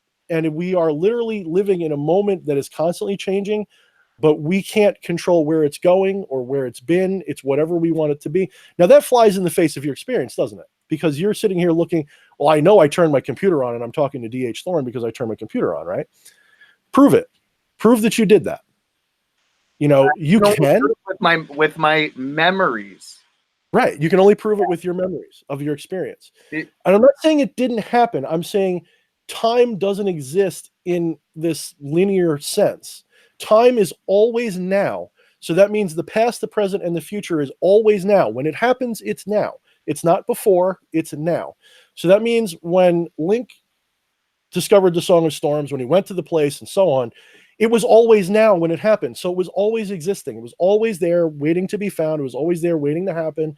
It was always happening. So there is no beginning. It's just in ever-present moment. That's just a fun way to look at it. But you can apply that to everything, including magic, which would explain why, if you understand your truest intention, you just are waiting to see how you get there. You're already there. It's a thing that's already happened. You're just waiting to see how it gets there. And that's why you call it a celebration. A celebration of what has already happened. Of what has already happened. Right. That makes a hell of a lot of sense, and I like it. It's a fun way to look at things, except for when something bad happens, because then you go, why did I do this to myself? But I mean, because again, the universe trying to have a varying amount of experiences. And whether this is true or not is irrelevant. You know, it doesn't really matter, because if it is true, then it's only probably true for me, because that means I'm God and I've created my own universe in which it's true. If it's not true, then it doesn't matter, because I live in my own subjective universe where that's the only thing that can be true. So it might as well be true for me. I might as well just run with it and have fun with it. But no, I mean, I'm not, you know, like when I say all these things, they're fanciful. They're not meant to be like something that you can prove or disprove. They're actually examples of very non-scientific thoughts, because they cannot be proven. They cannot be disproven either. So they're circular in the sense that they're irrational. But magic, if nothing else, is the acceptance of the irrational. It's accepting what is irrational as possible, as being real, even if only for the moment that you're in ritual. So you can go through the rest of your day believing 100% in science and 100% in skepticism and everything else. But the moment you put your ritual robes on, close the door of your ritual chamber and light your candles, for a little while, anything is possible. Yep. Rational or irrational. And just run with it. Have fun with it. And then if you get your result, it doesn't matter if you don't. Because like I said to I made a post recently on Facebook. I said, a lot of people mistake magic. The point of magic is the result. No, the point of magic is doing the magic. That's the point of magic. Because the result you probably could have gotten through rational means most of the time anyway. You know, it's very rare that there's something that magic does for us that we couldn't somehow do. If we really knew how to do it, we would just do it. You know, like getting a better job. What does that really entail? That entails knowing what job to look for. Well, what does magic do? It just connects those points that you just don't see. So yeah. it's not an irrational thing that's happening. It's just, but you have to allow for the irrational so that you can just let your subconscious mind make those connections for you. Yeah, magic is more of like, you know, you could find your way to get somewhere, but magic is kind of the GPS. It could be, yeah. You know, and yeah, it definitely could be, or it could also be, like I said, just a celebration of something that's already planned out, something that's already going to happen. I'm throwing myself a party for I'm gonna, you know, why didn't I have a graduation party before I graduated? Well, did you know you're going to graduate? I mean, I did, but I didn't throw myself a party though. Why not? It sounds absurd.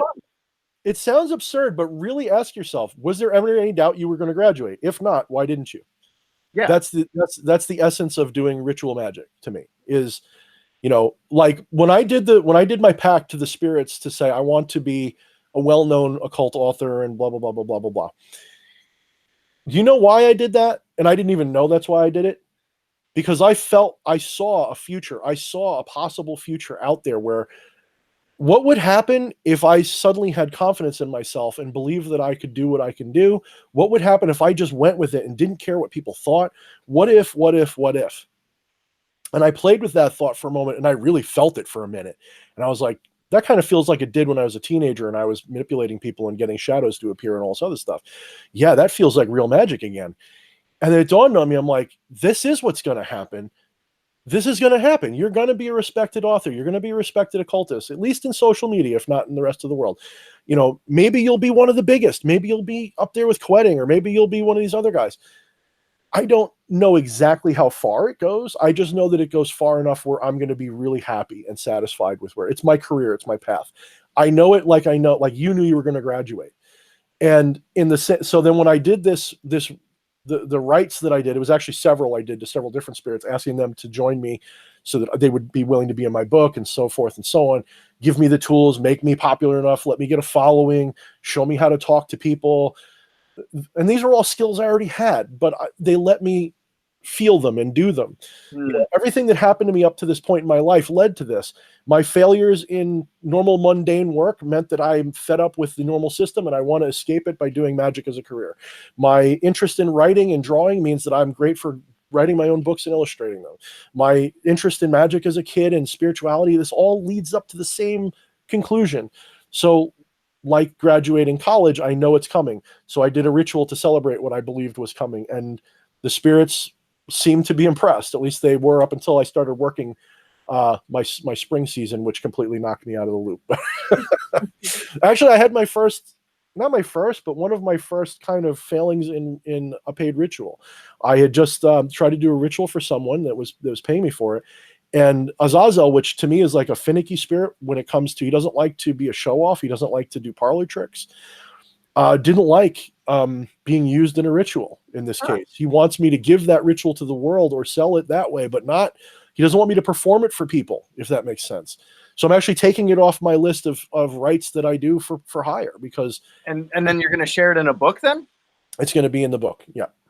See, and I mean, that's just kind of like, that's one of those unexpected kinds of things. I mean, I don't know where I got those ideas. I mean, to me, it was like, I just had all this stuff in my head and I needed to write it down somewhere. You probably had a similar, like, since I feel like you lean towards chaos magic a little bit, you know, if not a lot, it could be similar to me in that it's a lot of what I do is intuitive and channeled. So I do glance at books. Like when I tell people I don't read because I don't follow other practices. Yeah, I don't you skim like I do. Like, you know, you kind of fly through it and you pick out the good stuff.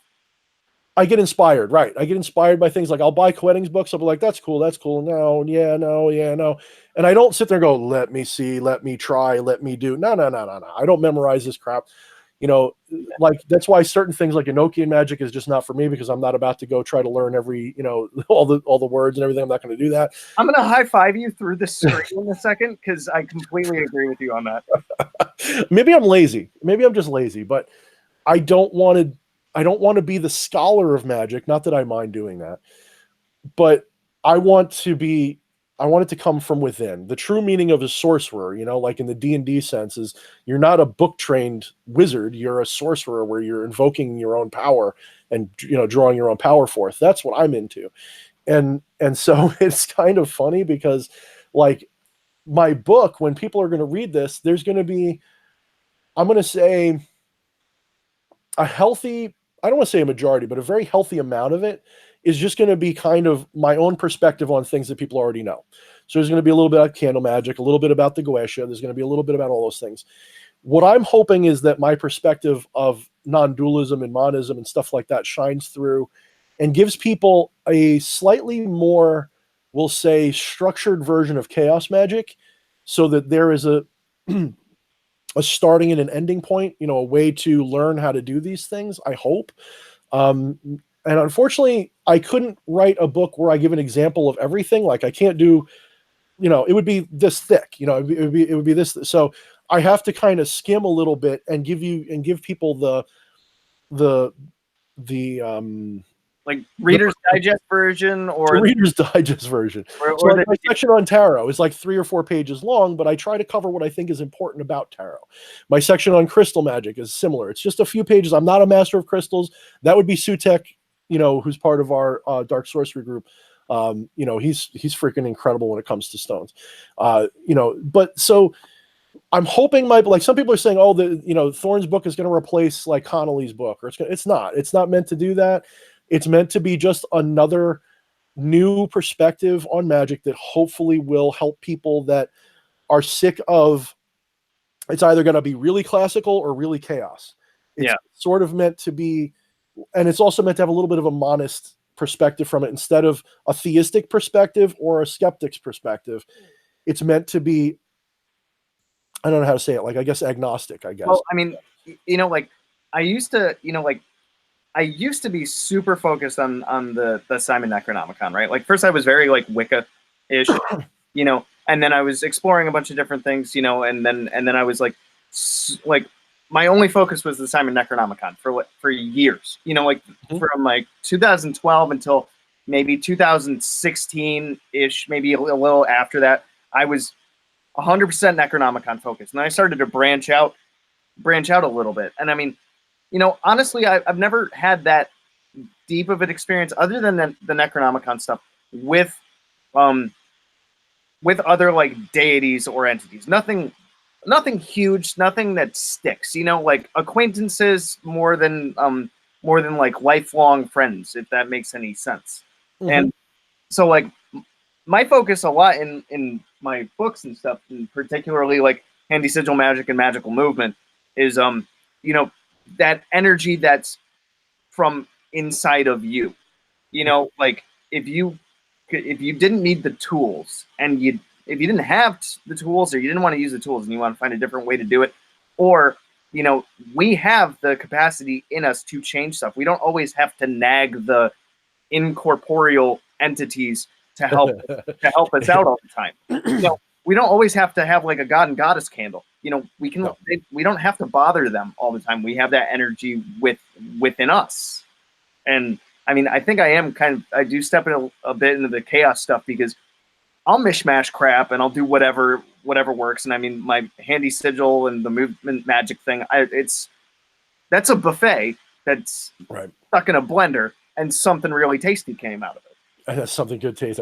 Like, what you said also reminds me of, like, in my book, I had originally planned to write a chapter on magical tools where I was going to run through every magical tool that I've experienced, used, or like, explain how I use them, what their correspondences might be in my perspective. You know, the wand is the phallus, the creation symbol, all this other stuff. And then I realized, you know what? I never use those things, with a few exceptions. I don't really use them very much. My wand is usually these two fingers held like this. Not cross, but joined together. This is my wand. A lot of times my dagger is very similar, except it's flat. I cut like that. I have a staff that I use, and otherwise it's my body, my mind, and things like that. The only thing that I think is important, again, is magic is a holistic experience, which means you need a mind, body, and soul aspect.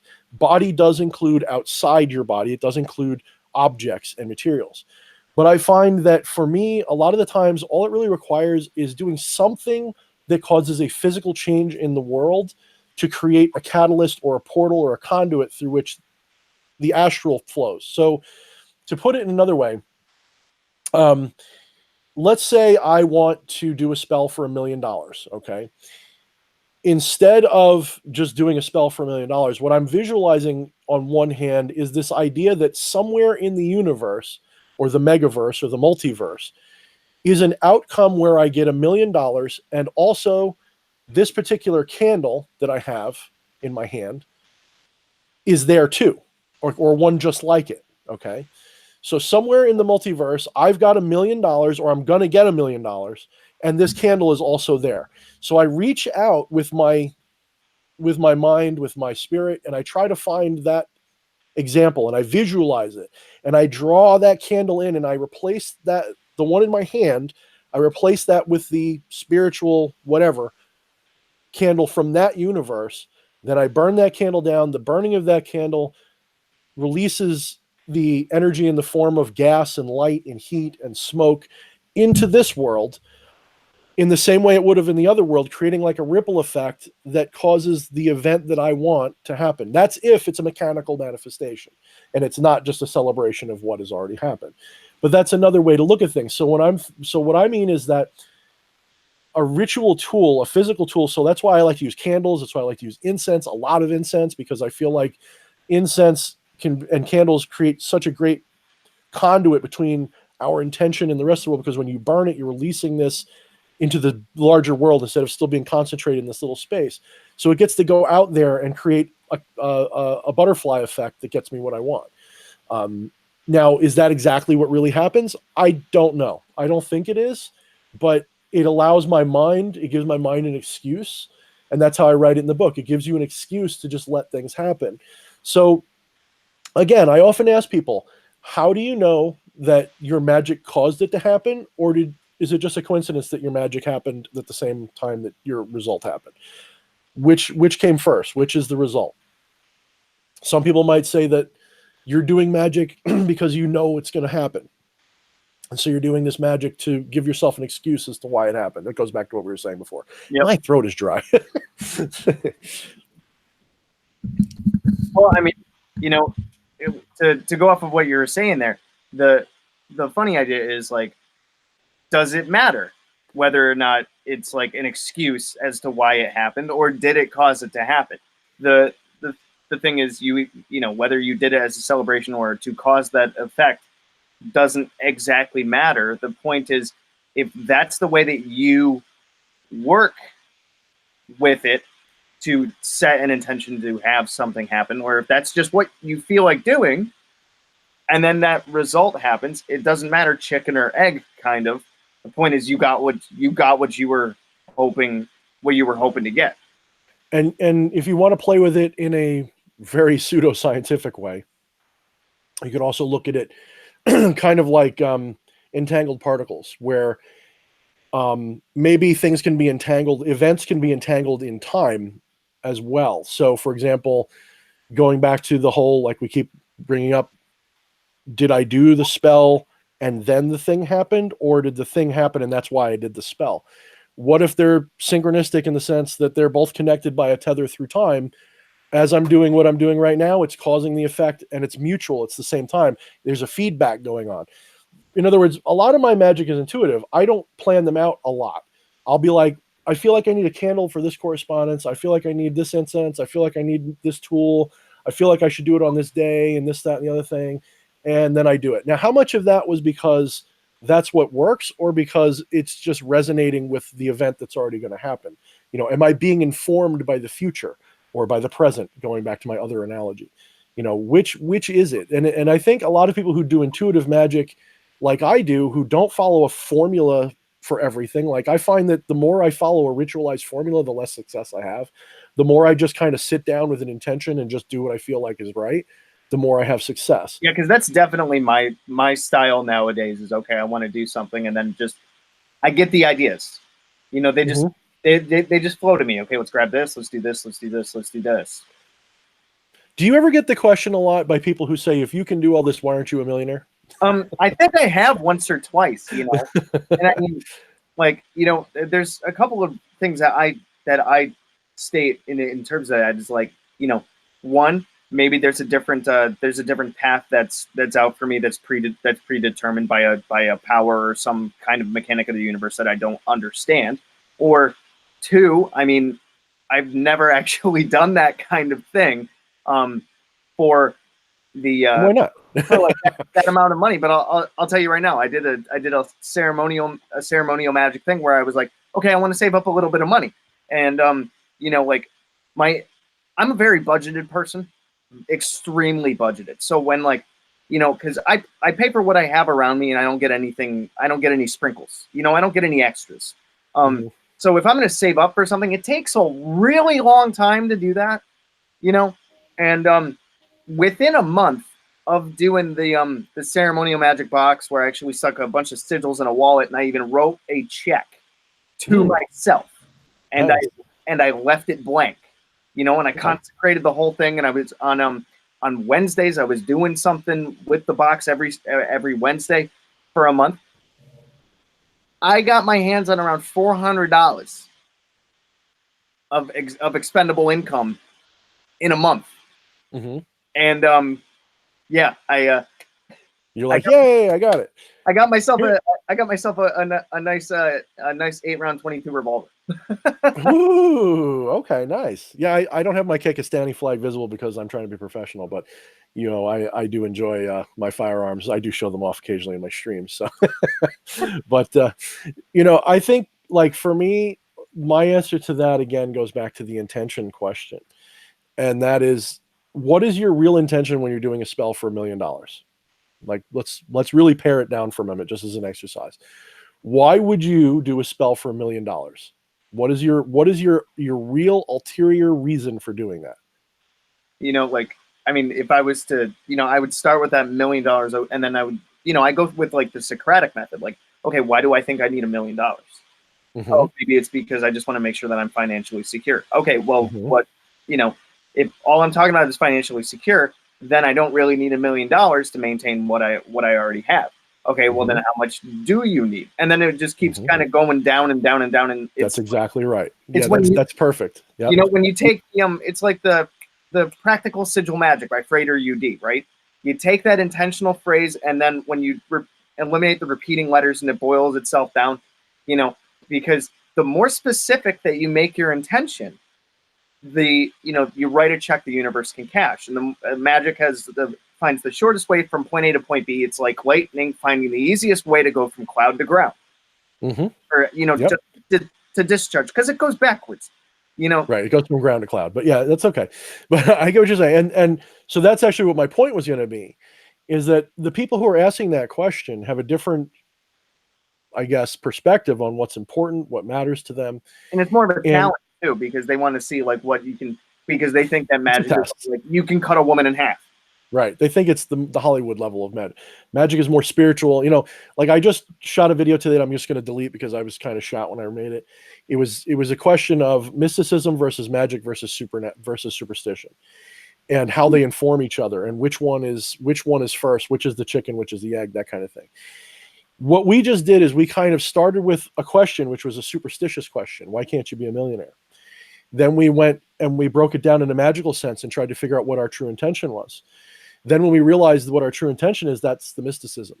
So mysticism informs magic, which informs superstition. And a lot of people are stuck in the superstitious mindset of what magic is. Magic is really just a technology of the philosophy of mysticism. And you have to have a mystical philosophy in order to create a magical system. And that magical system is what informs superstition, because at that point, the unlearned, the people who are less evolved in magic, whatever, they see what you do and they fear it, or they make, off the wall assumptions about what you do. This creates a superstitious perspective, like saying, God bless you when you sneeze is to keep the evil spirits out, that kind of thing. Where does that even come from? Well, that came from somewhere. That did actually come from somewhere. It came from a belief. It came from people thinking, demons are real and all this other stuff the way that they did. And that's what caused it. Did saying God bless you ever stop somebody from getting sick and dying of the plague? No, it never did. So, sadly. But what would have? What would have? And I often tell people that, like, we did actually cast a spell to fly, eons ago, and it worked. And the Wright brothers proved it. It just took a long time for reality to mold itself into being able to allow humans to fly. Human beings as a collective wanted to fly since forever, and we couldn't figure out how. So what did magic have to do? It had to create every step that led to that desire to be possible in our reality without, of course, being a miracle. That doesn't mean, and I'm one of those people that will say, I can't fly. I don't think you can fly with magic, but that doesn't mean you never could or that was impossible.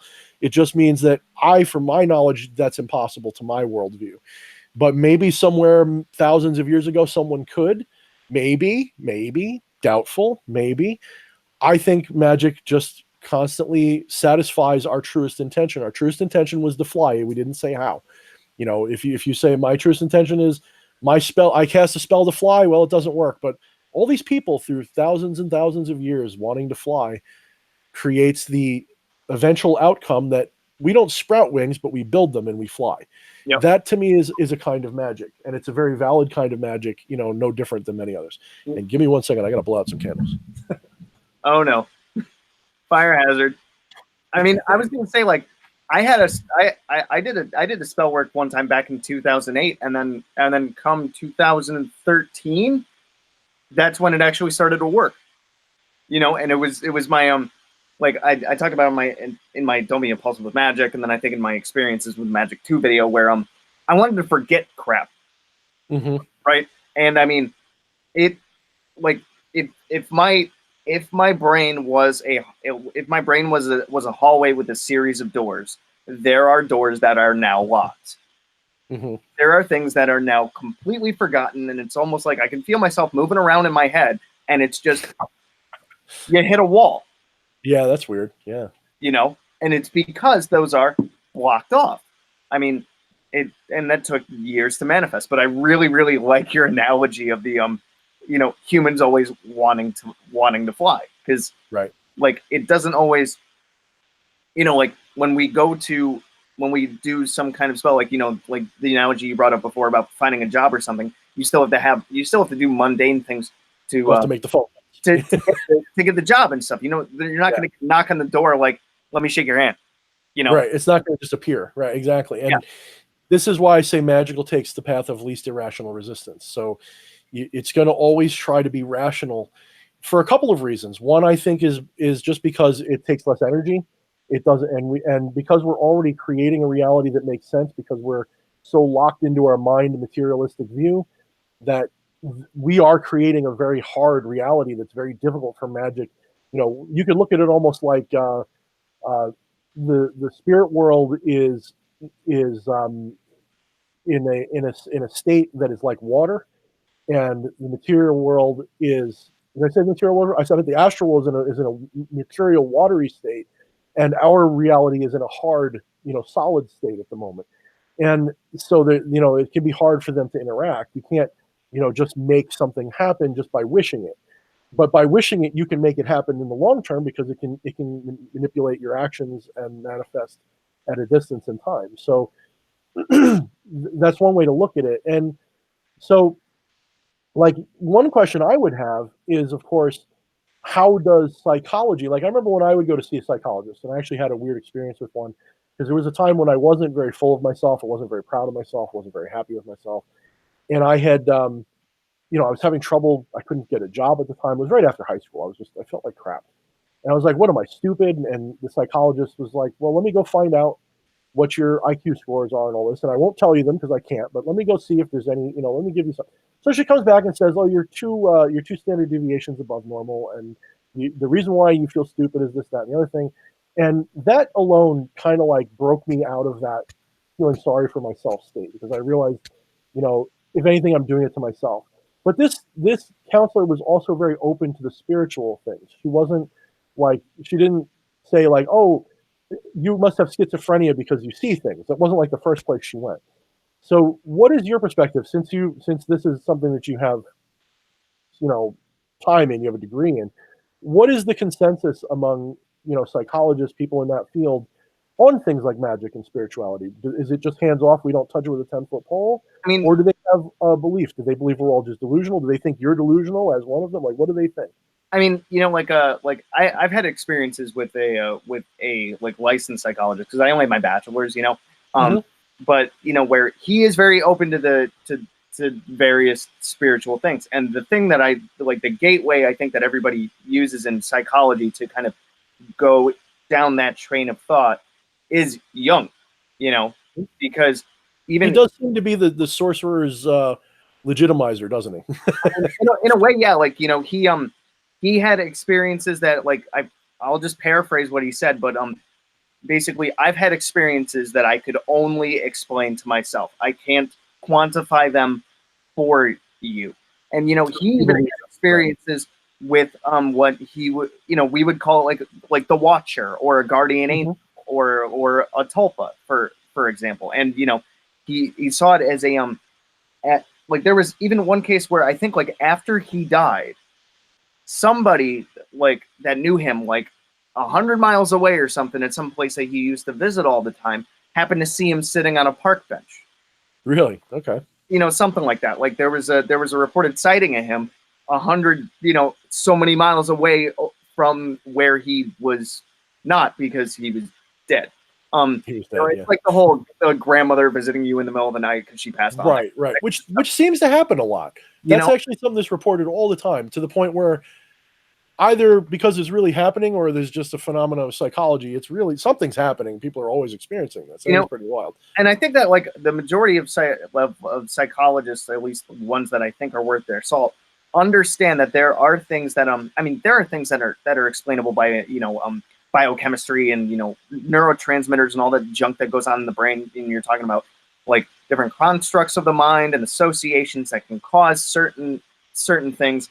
But I think there's a fine line between, okay, what we can explain and what we can't explain yet. And that's kind of the way that they put it. It's either it's paranormal, which I guess you could quantify as magic as being like a paranormal thing according to them, because it's outside of normal.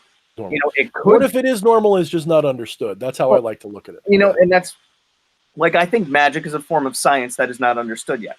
And I would also argue that it's a form of psychology that's not understood yet. And there's a lot of there's a lot of people that are licensed psychologists that are very open to those spiritual things. I mean, there's the psychologist Tanya Lerman, who she did a paper on people's experiences of God. You know, like, I mean, you know, Christians, whatever, but just what it is in a spiritual sense, and explaining it psychologically, but kind of leaving the door open to this is what a spiritual experience is. Almost as if a spiritual experience causes something in the mind to happen. But it's almost chicken or egg. Spiritual experience being like the chicken, and the mind being the egg. Well, which is causing which? Yeah. Which is causing which? Like, I totally feel that, yeah. You know, it's just, it doesn't matter which caused which. The point is they're both here and they both taste good. It's like the Troxler effect I was talking about with the mirrors before. When you gaze into a mirror, you encounter the Troxler effect. Most people don't know what that is, so they start to see hallucinations. They don't realize it's just a normal optical illusion. But to people who don't know that, they just run with it and they say, oh, that's a spirit, and then it becomes a spirit. That's like a gateway to an actual experience. So my next question leading off of that was actually going to be about schizophrenia and related hallucinogenic disorders.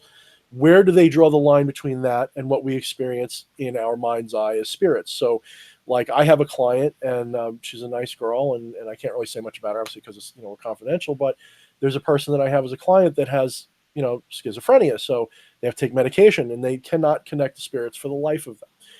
At what point does the clinical psychological definition of that, when does a vision become schizophrenia? When does hearing of spirits' voices become schizophrenia? Is it because now my thought was, as I was trying to think about this the other day, it's not the experience, but the way it impacts your daily life that makes it a disorder. Is that how they classify it? There you go. Because I mean, look at any major religion. We have experiences that, you could call hallucinations all the time. People that like talk to God, they talk to God. There's plenty of people that talk to God when they pray at night. And then there's the people that say God told me to do it, and they knife 10 people. The only, and I've said this in a couple of my videos, the only problem the only identification when it becomes a disorder is when it affects, activities of daily life. Can you function in a job? Can you be social? Can you take care of your, can you work, home, TV, bed? Can you clean yourself? All this other stuff, and can you have rational patterns of thought? There's people can have like dissociative identity disorder, also known as multiple personality disorder. There are plenty of there's traumagenic ones where, those different personalities are born out of trauma, and the difficulty becomes, because nobody's found a way to kind of eliminate multiple personality disorder. The idea is to integrate all of them, reintegrate, break down the walls so you merge into one person. But I don't think that there's a single case of that actually being successful. But can you interact with all of those different personalities so they stop doing blackouts and what's called in the tulpomancy world, the psychological tulpomancy, with what's called possession, where unintentional possession, where like I pass out and one of my alters takes over, that kind of thing. Right. So, if you have visions and things, or you hear different voices, as symptoms of something, let's say schizophrenia, if it's causing you distress, if it's causing you to be paranoid, if it's affecting your self-esteem, if it's affecting your ability to do any of those things, then that's where they call it an illness. And when does it become schizophrenia too? Now that's my other part of my question. When does it become schizophrenia versus, so is there a chemical imbalance? Is there a PET scan they can do? Is there something that is clinical and hard that says that's schizophrenia? Schizophrenia is not defined. Like, there's no one definition kind of thing as to what makes it, but there's either there's a window in which it could happen. I think like the majority of cases, the great majority, don't happen after the age of 21. You either have like that. You can have early onset schizophrenia, which can happen anywhere, I think, between like 6 and 9, and then it can happen up till like 21 years old, where you have a schizophrenic break, right? And I may be wrong with those numbers because I'm trying to remember the stuff off the top of my head. No, you're doing fine, because I remember a TED Talk where they talked about schizophrenia and the shamans, and that it's schizophrenia to us, but when it's in a culture that embraces it, and someone with this is worked with who's a shaman who has this experience, they can kind of help them. So it's not a disorder; it's a thing that is used to the benefit of people.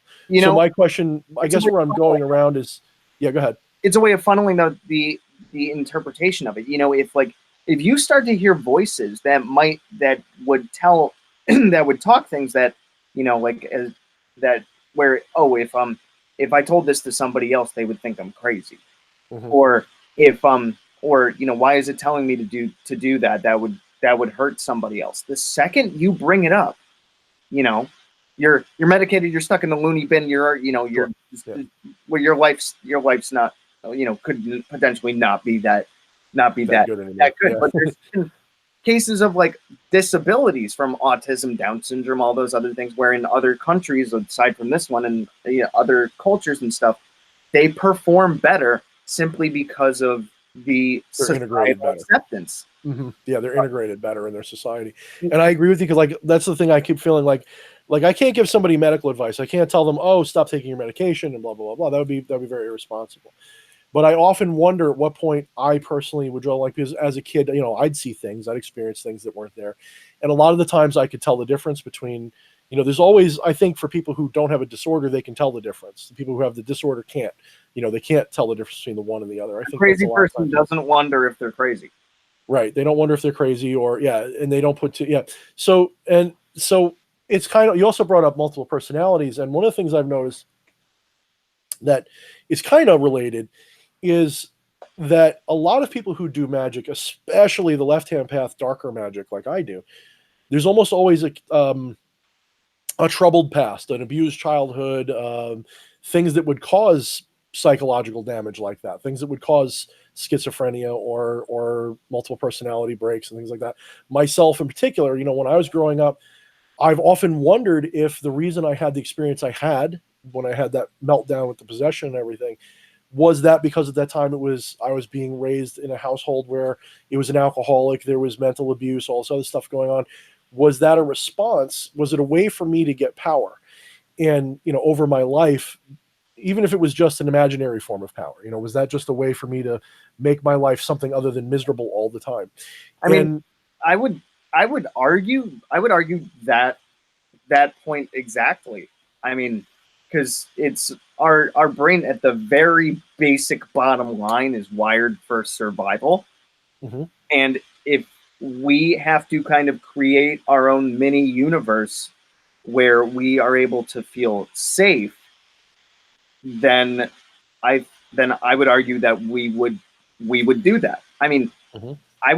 My older brother beat the crap out of me all the time, and my parents argued and everything. They eventually divorced and whatever. So I was alone by myself all the time. And what did I do? I did all my own stuff. I had imaginary friends. I did all sorts of stuff. I can even remember playing the very first Warcraft and writing a spell book based on the spells in that game. So I created my own world that I felt safe in. And so then it led me to something else, because then I had experiences with possession, and I had 2 exorcisms that I did in my life. One, they were both to friends and people that I knew. And they were mostly short-lived. They weren't long-term possessions where they finally got to me and I helped them. It was stuff that I'd encounter as a matter of doing magic with them or whatever. But both of those cases, the ultimate thing that ended up turning out to be was that the spirit was real. There was a spirit that was working through them, but the spirit was working with them. In other words, they had inadvertently called the spirit into themselves because they felt so helpless, and they were literally in their own subconscious mind going, enter me, take over, do what you have to do to fix my life. Okay. And in both cases, one was substance abuse, the other one was sexual abuse. And until we uncovered that through I'm a probing ass. If you ever get to know me, if I read you, I'm like a laser beam. I cut through, I should have been a psychologist myself. I tend to because I'm an empath, I can manipulate people, I can talk to them, I can do it. But I would laser beam through them, and I'd figure out is the real reason why you're interested in this succubus entity have anything to do with sexual abuse that happened? And I would just get to the core of it and all. And so once that revelation comes out, once the truth comes out, it's almost like the spirit says, all right, you got it from here. And they would often leave because they would no longer be troubled by this weakness that they had. But it was also a case of convincing them that they had pulled the spirit into themselves in the first place. It wasn't that the spirit possessed them in an aggressive way. It was that this spirit came into them at their request to, it doesn't mean it's a nice spirit. It could be a pretty rotten one, but that ultimately you have the ability to push them back out again. Like, it's not like you're forced to always have them riding you. And speaking from experience of someone who used to think he had multiple personality disorder, I often wonder, am I one of those people who reintegrated, or did I just silence one of them? What actually ended up happening? And I still have moments where I wonder, like if I'm looking in the mirror and I'm invoking certain spirits, I'm wondering, is this a multiple personality issue? Am I experiencing another personality, or is this really another being? And it's very difficult for even me, someone who's an authority on magic, to be 100% and say, I know for 100% fact it's not just another alternate personality, because how would I know? How would I tell the difference if it wasn't or not? So, one could almost add, because Crowley was, I think, one of the ones who said, like, the goetic spirits are aspects of our pineal gland and all this other stuff, that they're just kind of like, not imaginary friends, but that they're aspects of ourself. And even the Necro Spellbook says the same kind of thing, that you're awakening deep subconscious powers that have been around since, blah, blah, blah. I can't remember the exact wording because I don't know where my Necro Spellbook is. So it's just food for thought. These are not questions I have answers to. They're just things for people to think about. And it's, since that's one of your interests is psychology, is I am curious about that, what your thoughts are. Do you think possession is spirits, or do you think it could be both, one or the other? How would you, if you were in my shoes, where would you say that was another personality versus that was an actual spirit that was working through you somehow? How would you find the difference? I did deal with an exorcism at one point. That was when I was 17. It was actually kind of my first experience ever with this kind of thing, and I would kind of go based off of the evidence. Not like the example that I have did not display glossolalia, but that's speaking in tongues and whatever. But that's one symptom of that kind of thing. So if the original person has no exposure to different languages and they happen to be speaking those things, well, then I wouldn't say that that's a psychological thing. Most likely, right? Yeah. Or if they okay, this could be argued, but if they display way more strength than they actually had, that could kind of go both ways, because you have like the whole Superman effect, right? If your child's trapped under a car, you're suddenly able to lift it. That kind suddenly able to lift it up, yeah. That kind of stuff. But multiple personalities do tend to present themselves in a more pervasive manner than just a one-time thing. In sparks of trauma or survival, we can have these moments where some part of us awakens that's completely different than the normal person that we are, and we, some of an extremely timid person could all of a sudden be an absolute badass and take charge and be like, God, who the hell are you? Right. But there's parts theory where there's different aspects to us, almost like, when you go to a doctor, you're a patient. When you go to work, you are whatever work title you have. When you're hanging out with your sibling, you act a certain way. When you hang out with your parents, you act a certain way, and whatever. It's these compartmentalized roles that we play, and the more that they are like verified, or the more that they're built upon, then the stronger they can become. Like, if you're hanging out with your friends and your mom walks in the room, how are you going to act? Which one's going to kind of take over there? That's an interesting thing you bring up, because a lot of the times, there goes my voice again. A lot of the times when, like some of these people, when they would have a possession, I found that sometimes you couldn't stop it. In other words, you bring in the grandma, they'd still act crazy. Other times, bringing in someone who wouldn't accept it shuts it off, like instantly shuts it off. Suddenly they're normal again, like nothing would happen. And I often wondered, because I feel pretty confident that I could tell when someone's just acting versus when they're going through something they don't have control over versus something that maybe they have partial control over, or maybe it's like you said, like another personality is a part syndrome or something like that. So I always found it interesting that sometimes these things would just shut off as well. So it wasn't like they were just afflicted by this entity or this experience. Sometimes it was almost a choice. And that's what got me to think that there was a choice involved somewhere, because sometimes it did seem like it was something that they were doing intentionally. But I mean, you know, I can I can kind of agree with you on you know, at a certain level, you have to be open to letting something in if it's an external force, whether you're just absolutely beaten down, because you know there's demonic activity, then there's demonic oppression, then there's demonic possession. The oppression wears you down to like, oh my god, I can't fight. Where you say, come on in, yeah, you know, and then just do whatever you want. I'm done. Right. You know, but I think that things that are psychological are much less of a choice. You know, that because of, like, it would keep going if grandma walked in the room. It'd be more likely to keep going, right? Yeah, or a personality may like, you know, in multiple personalities. It's, think of it this way: let's say that you let's say you have multiple personality disorder, and you have 4 personalities, right? You know, you're in the driver's seat. Personality B is in the passenger seat, where they can see a lot of what's going on, and then, you know, there's another personality in the back seat where they can kind of see what stuff that's going on, and then you have another personality in the trunk. You know, no offense to the personality in the trunk, but they're much more distant, right, than the ones that are closer to the front of the car. And you know, just depending on like a situation or something, you know, like let's say that the driver's not exactly paying attention to the road, but the person in the passenger seat is, and they happen to see something that's coming or whatever, so they reach over and they grab the wheel.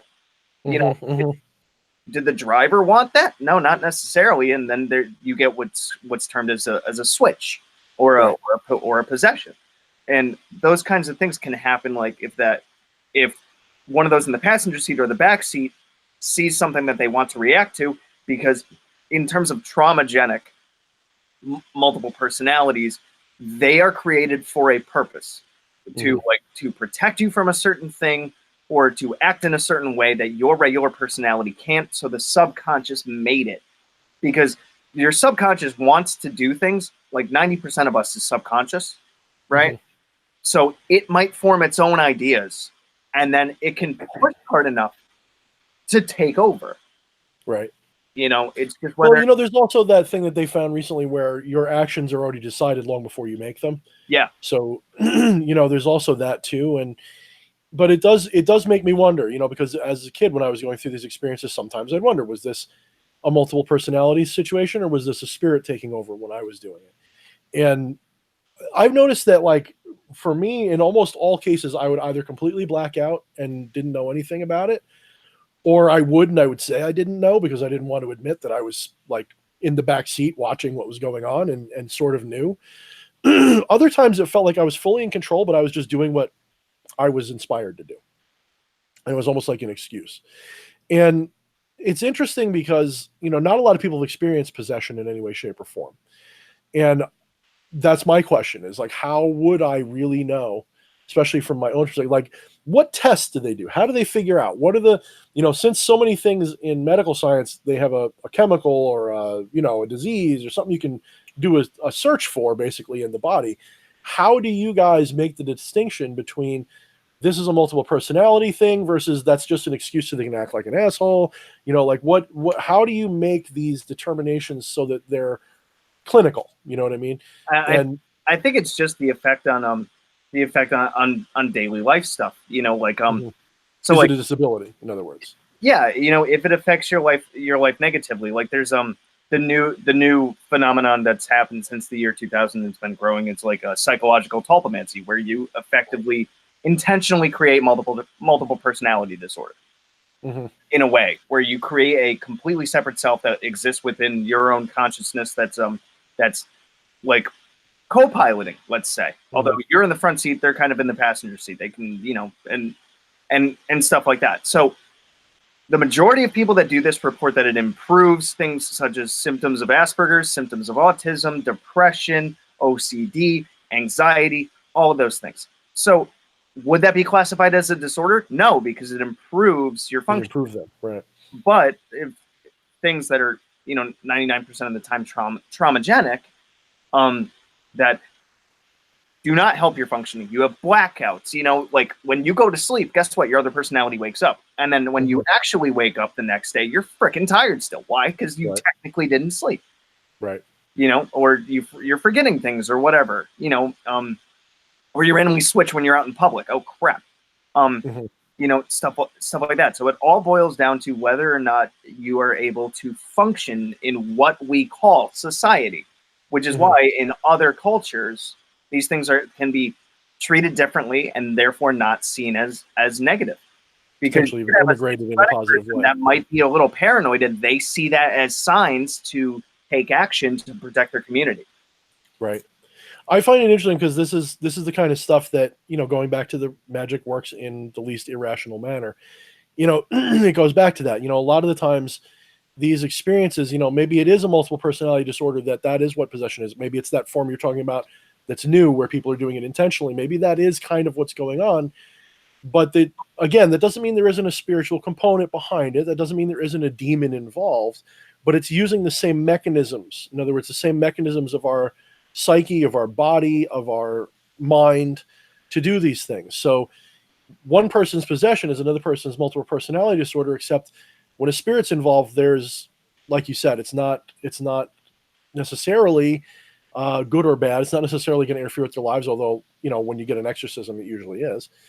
What I find interesting is how often exorcism works versus doesn't and things like that. The fact that it works at all, to me is interesting.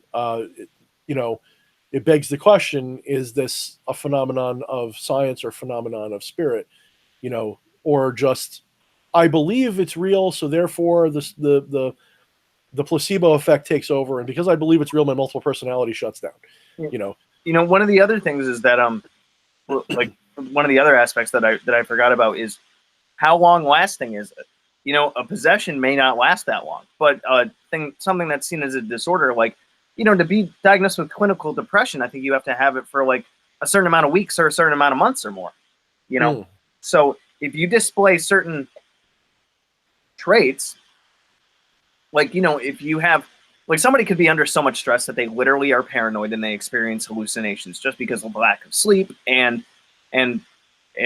other negative factors, which if you take those and you stretch them over like 6 months and then, maybe to a year and more and stuff like that, maybe check off a couple of other boxes that I can't remember because I don't have the DSM-4 down here.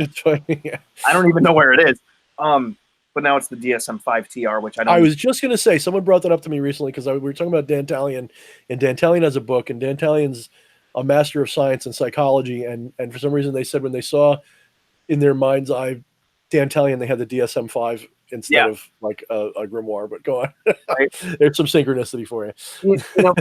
The idea that that in order to be a disorder, it has to be pervasive.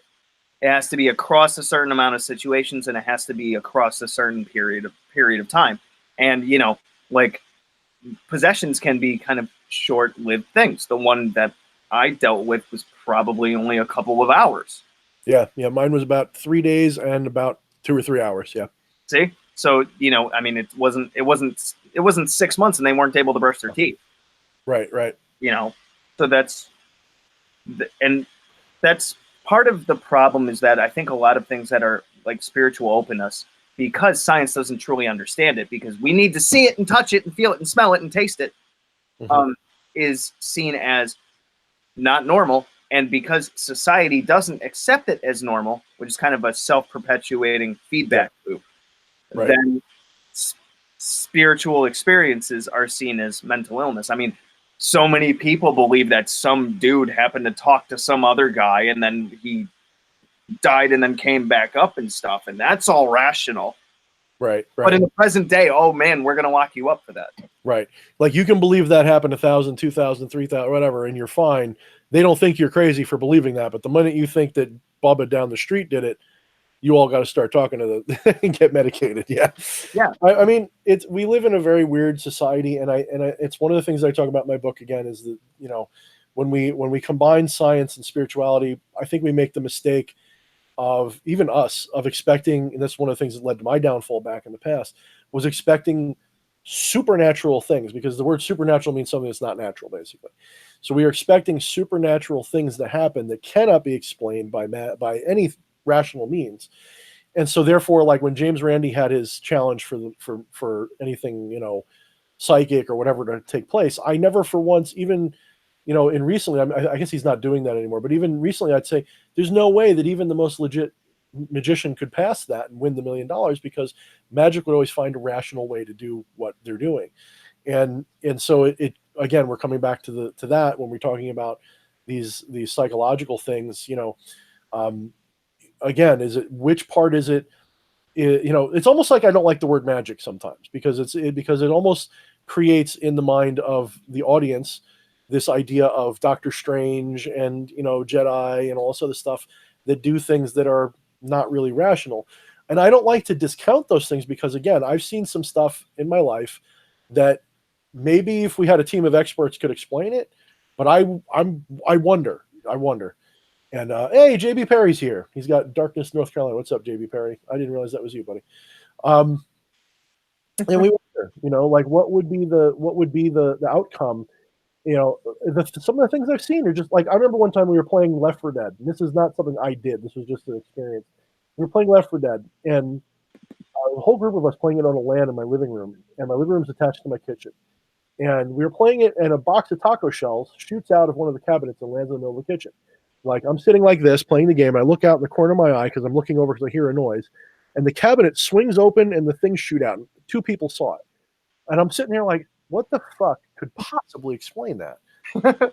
You know, like, how do you, like, let's pretend, let's give every possible explanation. It was a rat. It was how do you get the door to swing open, and then a second or two later, the taco shells shoot out a good 2 or 3 feet through the air, like they were flicked by a strong hand? How does that even? And so there's things that happen that really, if you didn't see it, you wouldn't believe it. And yet you never get it to happen with a big enough group of experts to really prove it. You know, it's the same thing with Bigfoot. Why is it that every photograph of him is grainy? Right. Why is it always grainy? Why is it always one drunk guy in the woods? And it's kind of like it gets back to circular reasoning again. Well, of course it's a drunk guy, because no one else would fake it or believe it the way they do. So it's really tough to, you know. This is why, like, Waylon and I were talking about, like, the witching hour one time. We were trying to wonder why the witching hour was so powerful in magic, and I think part of that is because there's not a lot of other rational minds that are awake at that moment to cause a rational causality field that prevents these things from happening, so to speak. Like, if Waylon and I went off into the woods by ourselves and there's nobody else for 100 miles an hour and did a ritual, I bet you we could get a figure of a demon to appear in a flame in the bonfire and stay there for a minute, and we could I bet you could probably do that. You know, that's one of the things that, like, frustrates me about experiences and things, because you know, like, I'm a very open person, which is why, like, you know, your brain notices the things that you allow it to notice.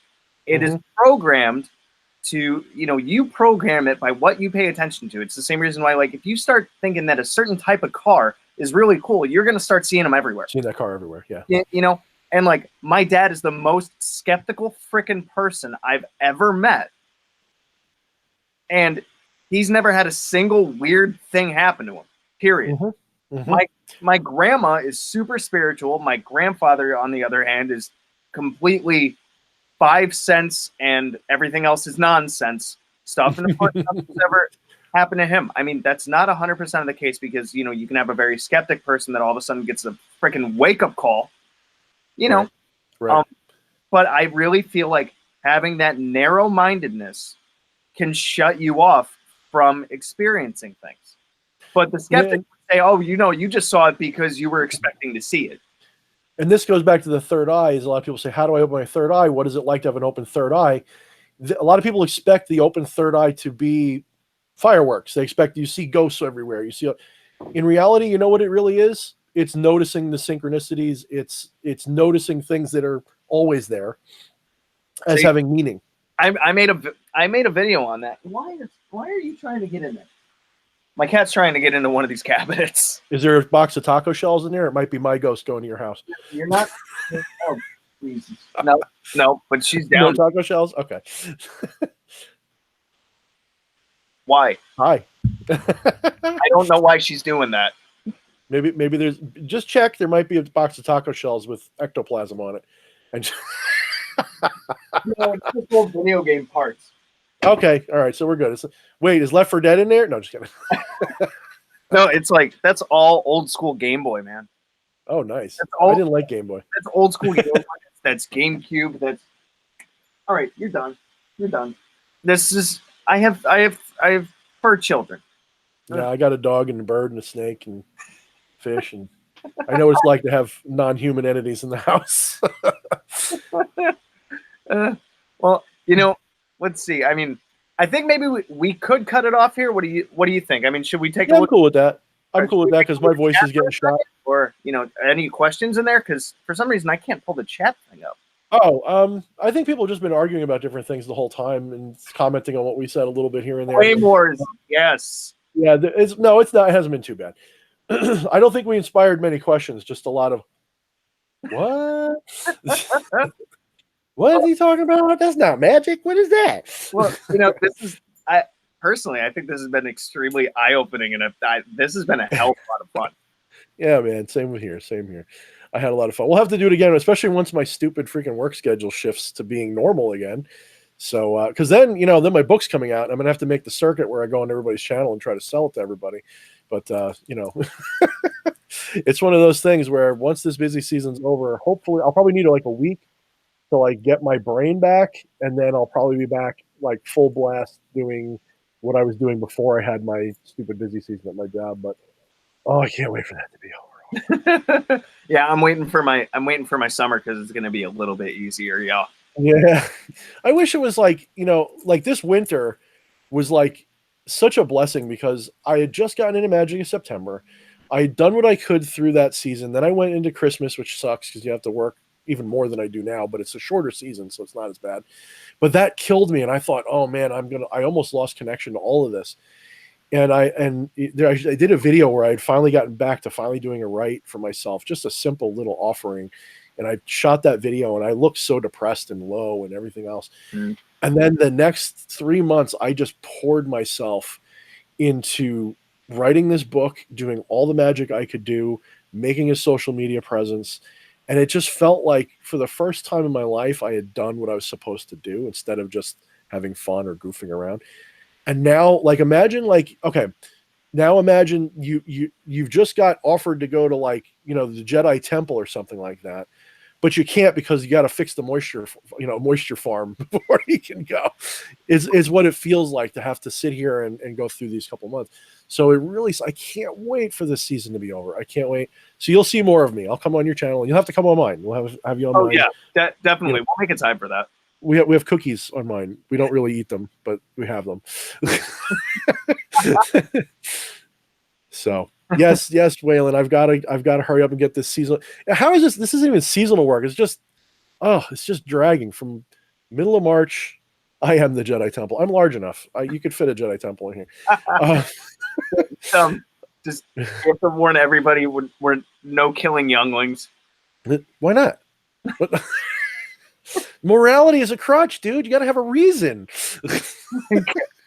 Read my blog post on sacrifice. You might not like me so much, but oh yeah.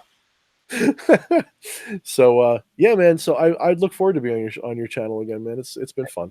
So I mean, you know, just let other people know how they can find you on you know, social media and the YouTube and such. I'm everywhere. No. You can, okay, I've got, on Facebook, obviously, I'm DH Thorne. I've got, you know, it's Facebook, Demon Sorcerer Thorne, something like that. You can find me on Dark Sorcery on Facebook. That's where I'm one of the main admins there. I have my own YouTube channel, which you could probably find it just by searching for DH Thorne. Some of my videos are the top search items. but everything's under DH Thorne. You can Google my name. The sorcerer DH Thorne will pop up something on Google for me. I'm also at FromTheAshesPublishing.com. I work with S. Ben Kane, Sorcerer Narius, and Solomon AD, and my magical services are for hire there. The prices can be a little steep, but you know, you can always talk to me. Sometimes I have specials and things going on, and I sometimes do pro bono work. Mostly, I like to give advice and readings and things like that, and sit with people and talk to people like I did with you. That's like what I prefer to do. But I also do custom rights for people. You know, goetic rights in particular are what I do best. I actually just had to take down my right to Azazel because I don't think he wanted. That's what I was talking about before. I don't think he wanted me to sell that right as a service. I think he wants me to give that right to the world as something that sorcerers can do for themselves, because it did not go well. I would love to post what happened, but it did not go well. It actually, everything that could go wrong went wrong, and I actually had to stop the right because I felt like Azazel, like he left the room and left like he stomped out of the room. He didn't like it. So I'm actually going to be taking that ritual off for hire for now until I speak to him about it a little bit better, because he had given it to me to do, and I thought it was to do it, but I think it was actually to give it to the world. And so that's what I'm going to do. So just to show you, not everything works the way you think it's going to work. You know, like things will, you have to be open to failure too, and open to spirits telling you stop it before you can get success. So yeah, that's how you can find me. All those places. It's, I don't know. I have too many places. Just Google me. You'll find me. All right. So yeah, this has been fun. So we'll say good night to everybody and good hunting. Good night, and what does Waylon always say? Peace, blessings, and power? I think it's power. Peace, blessings, and power. And power. That's right. Good night, everybody.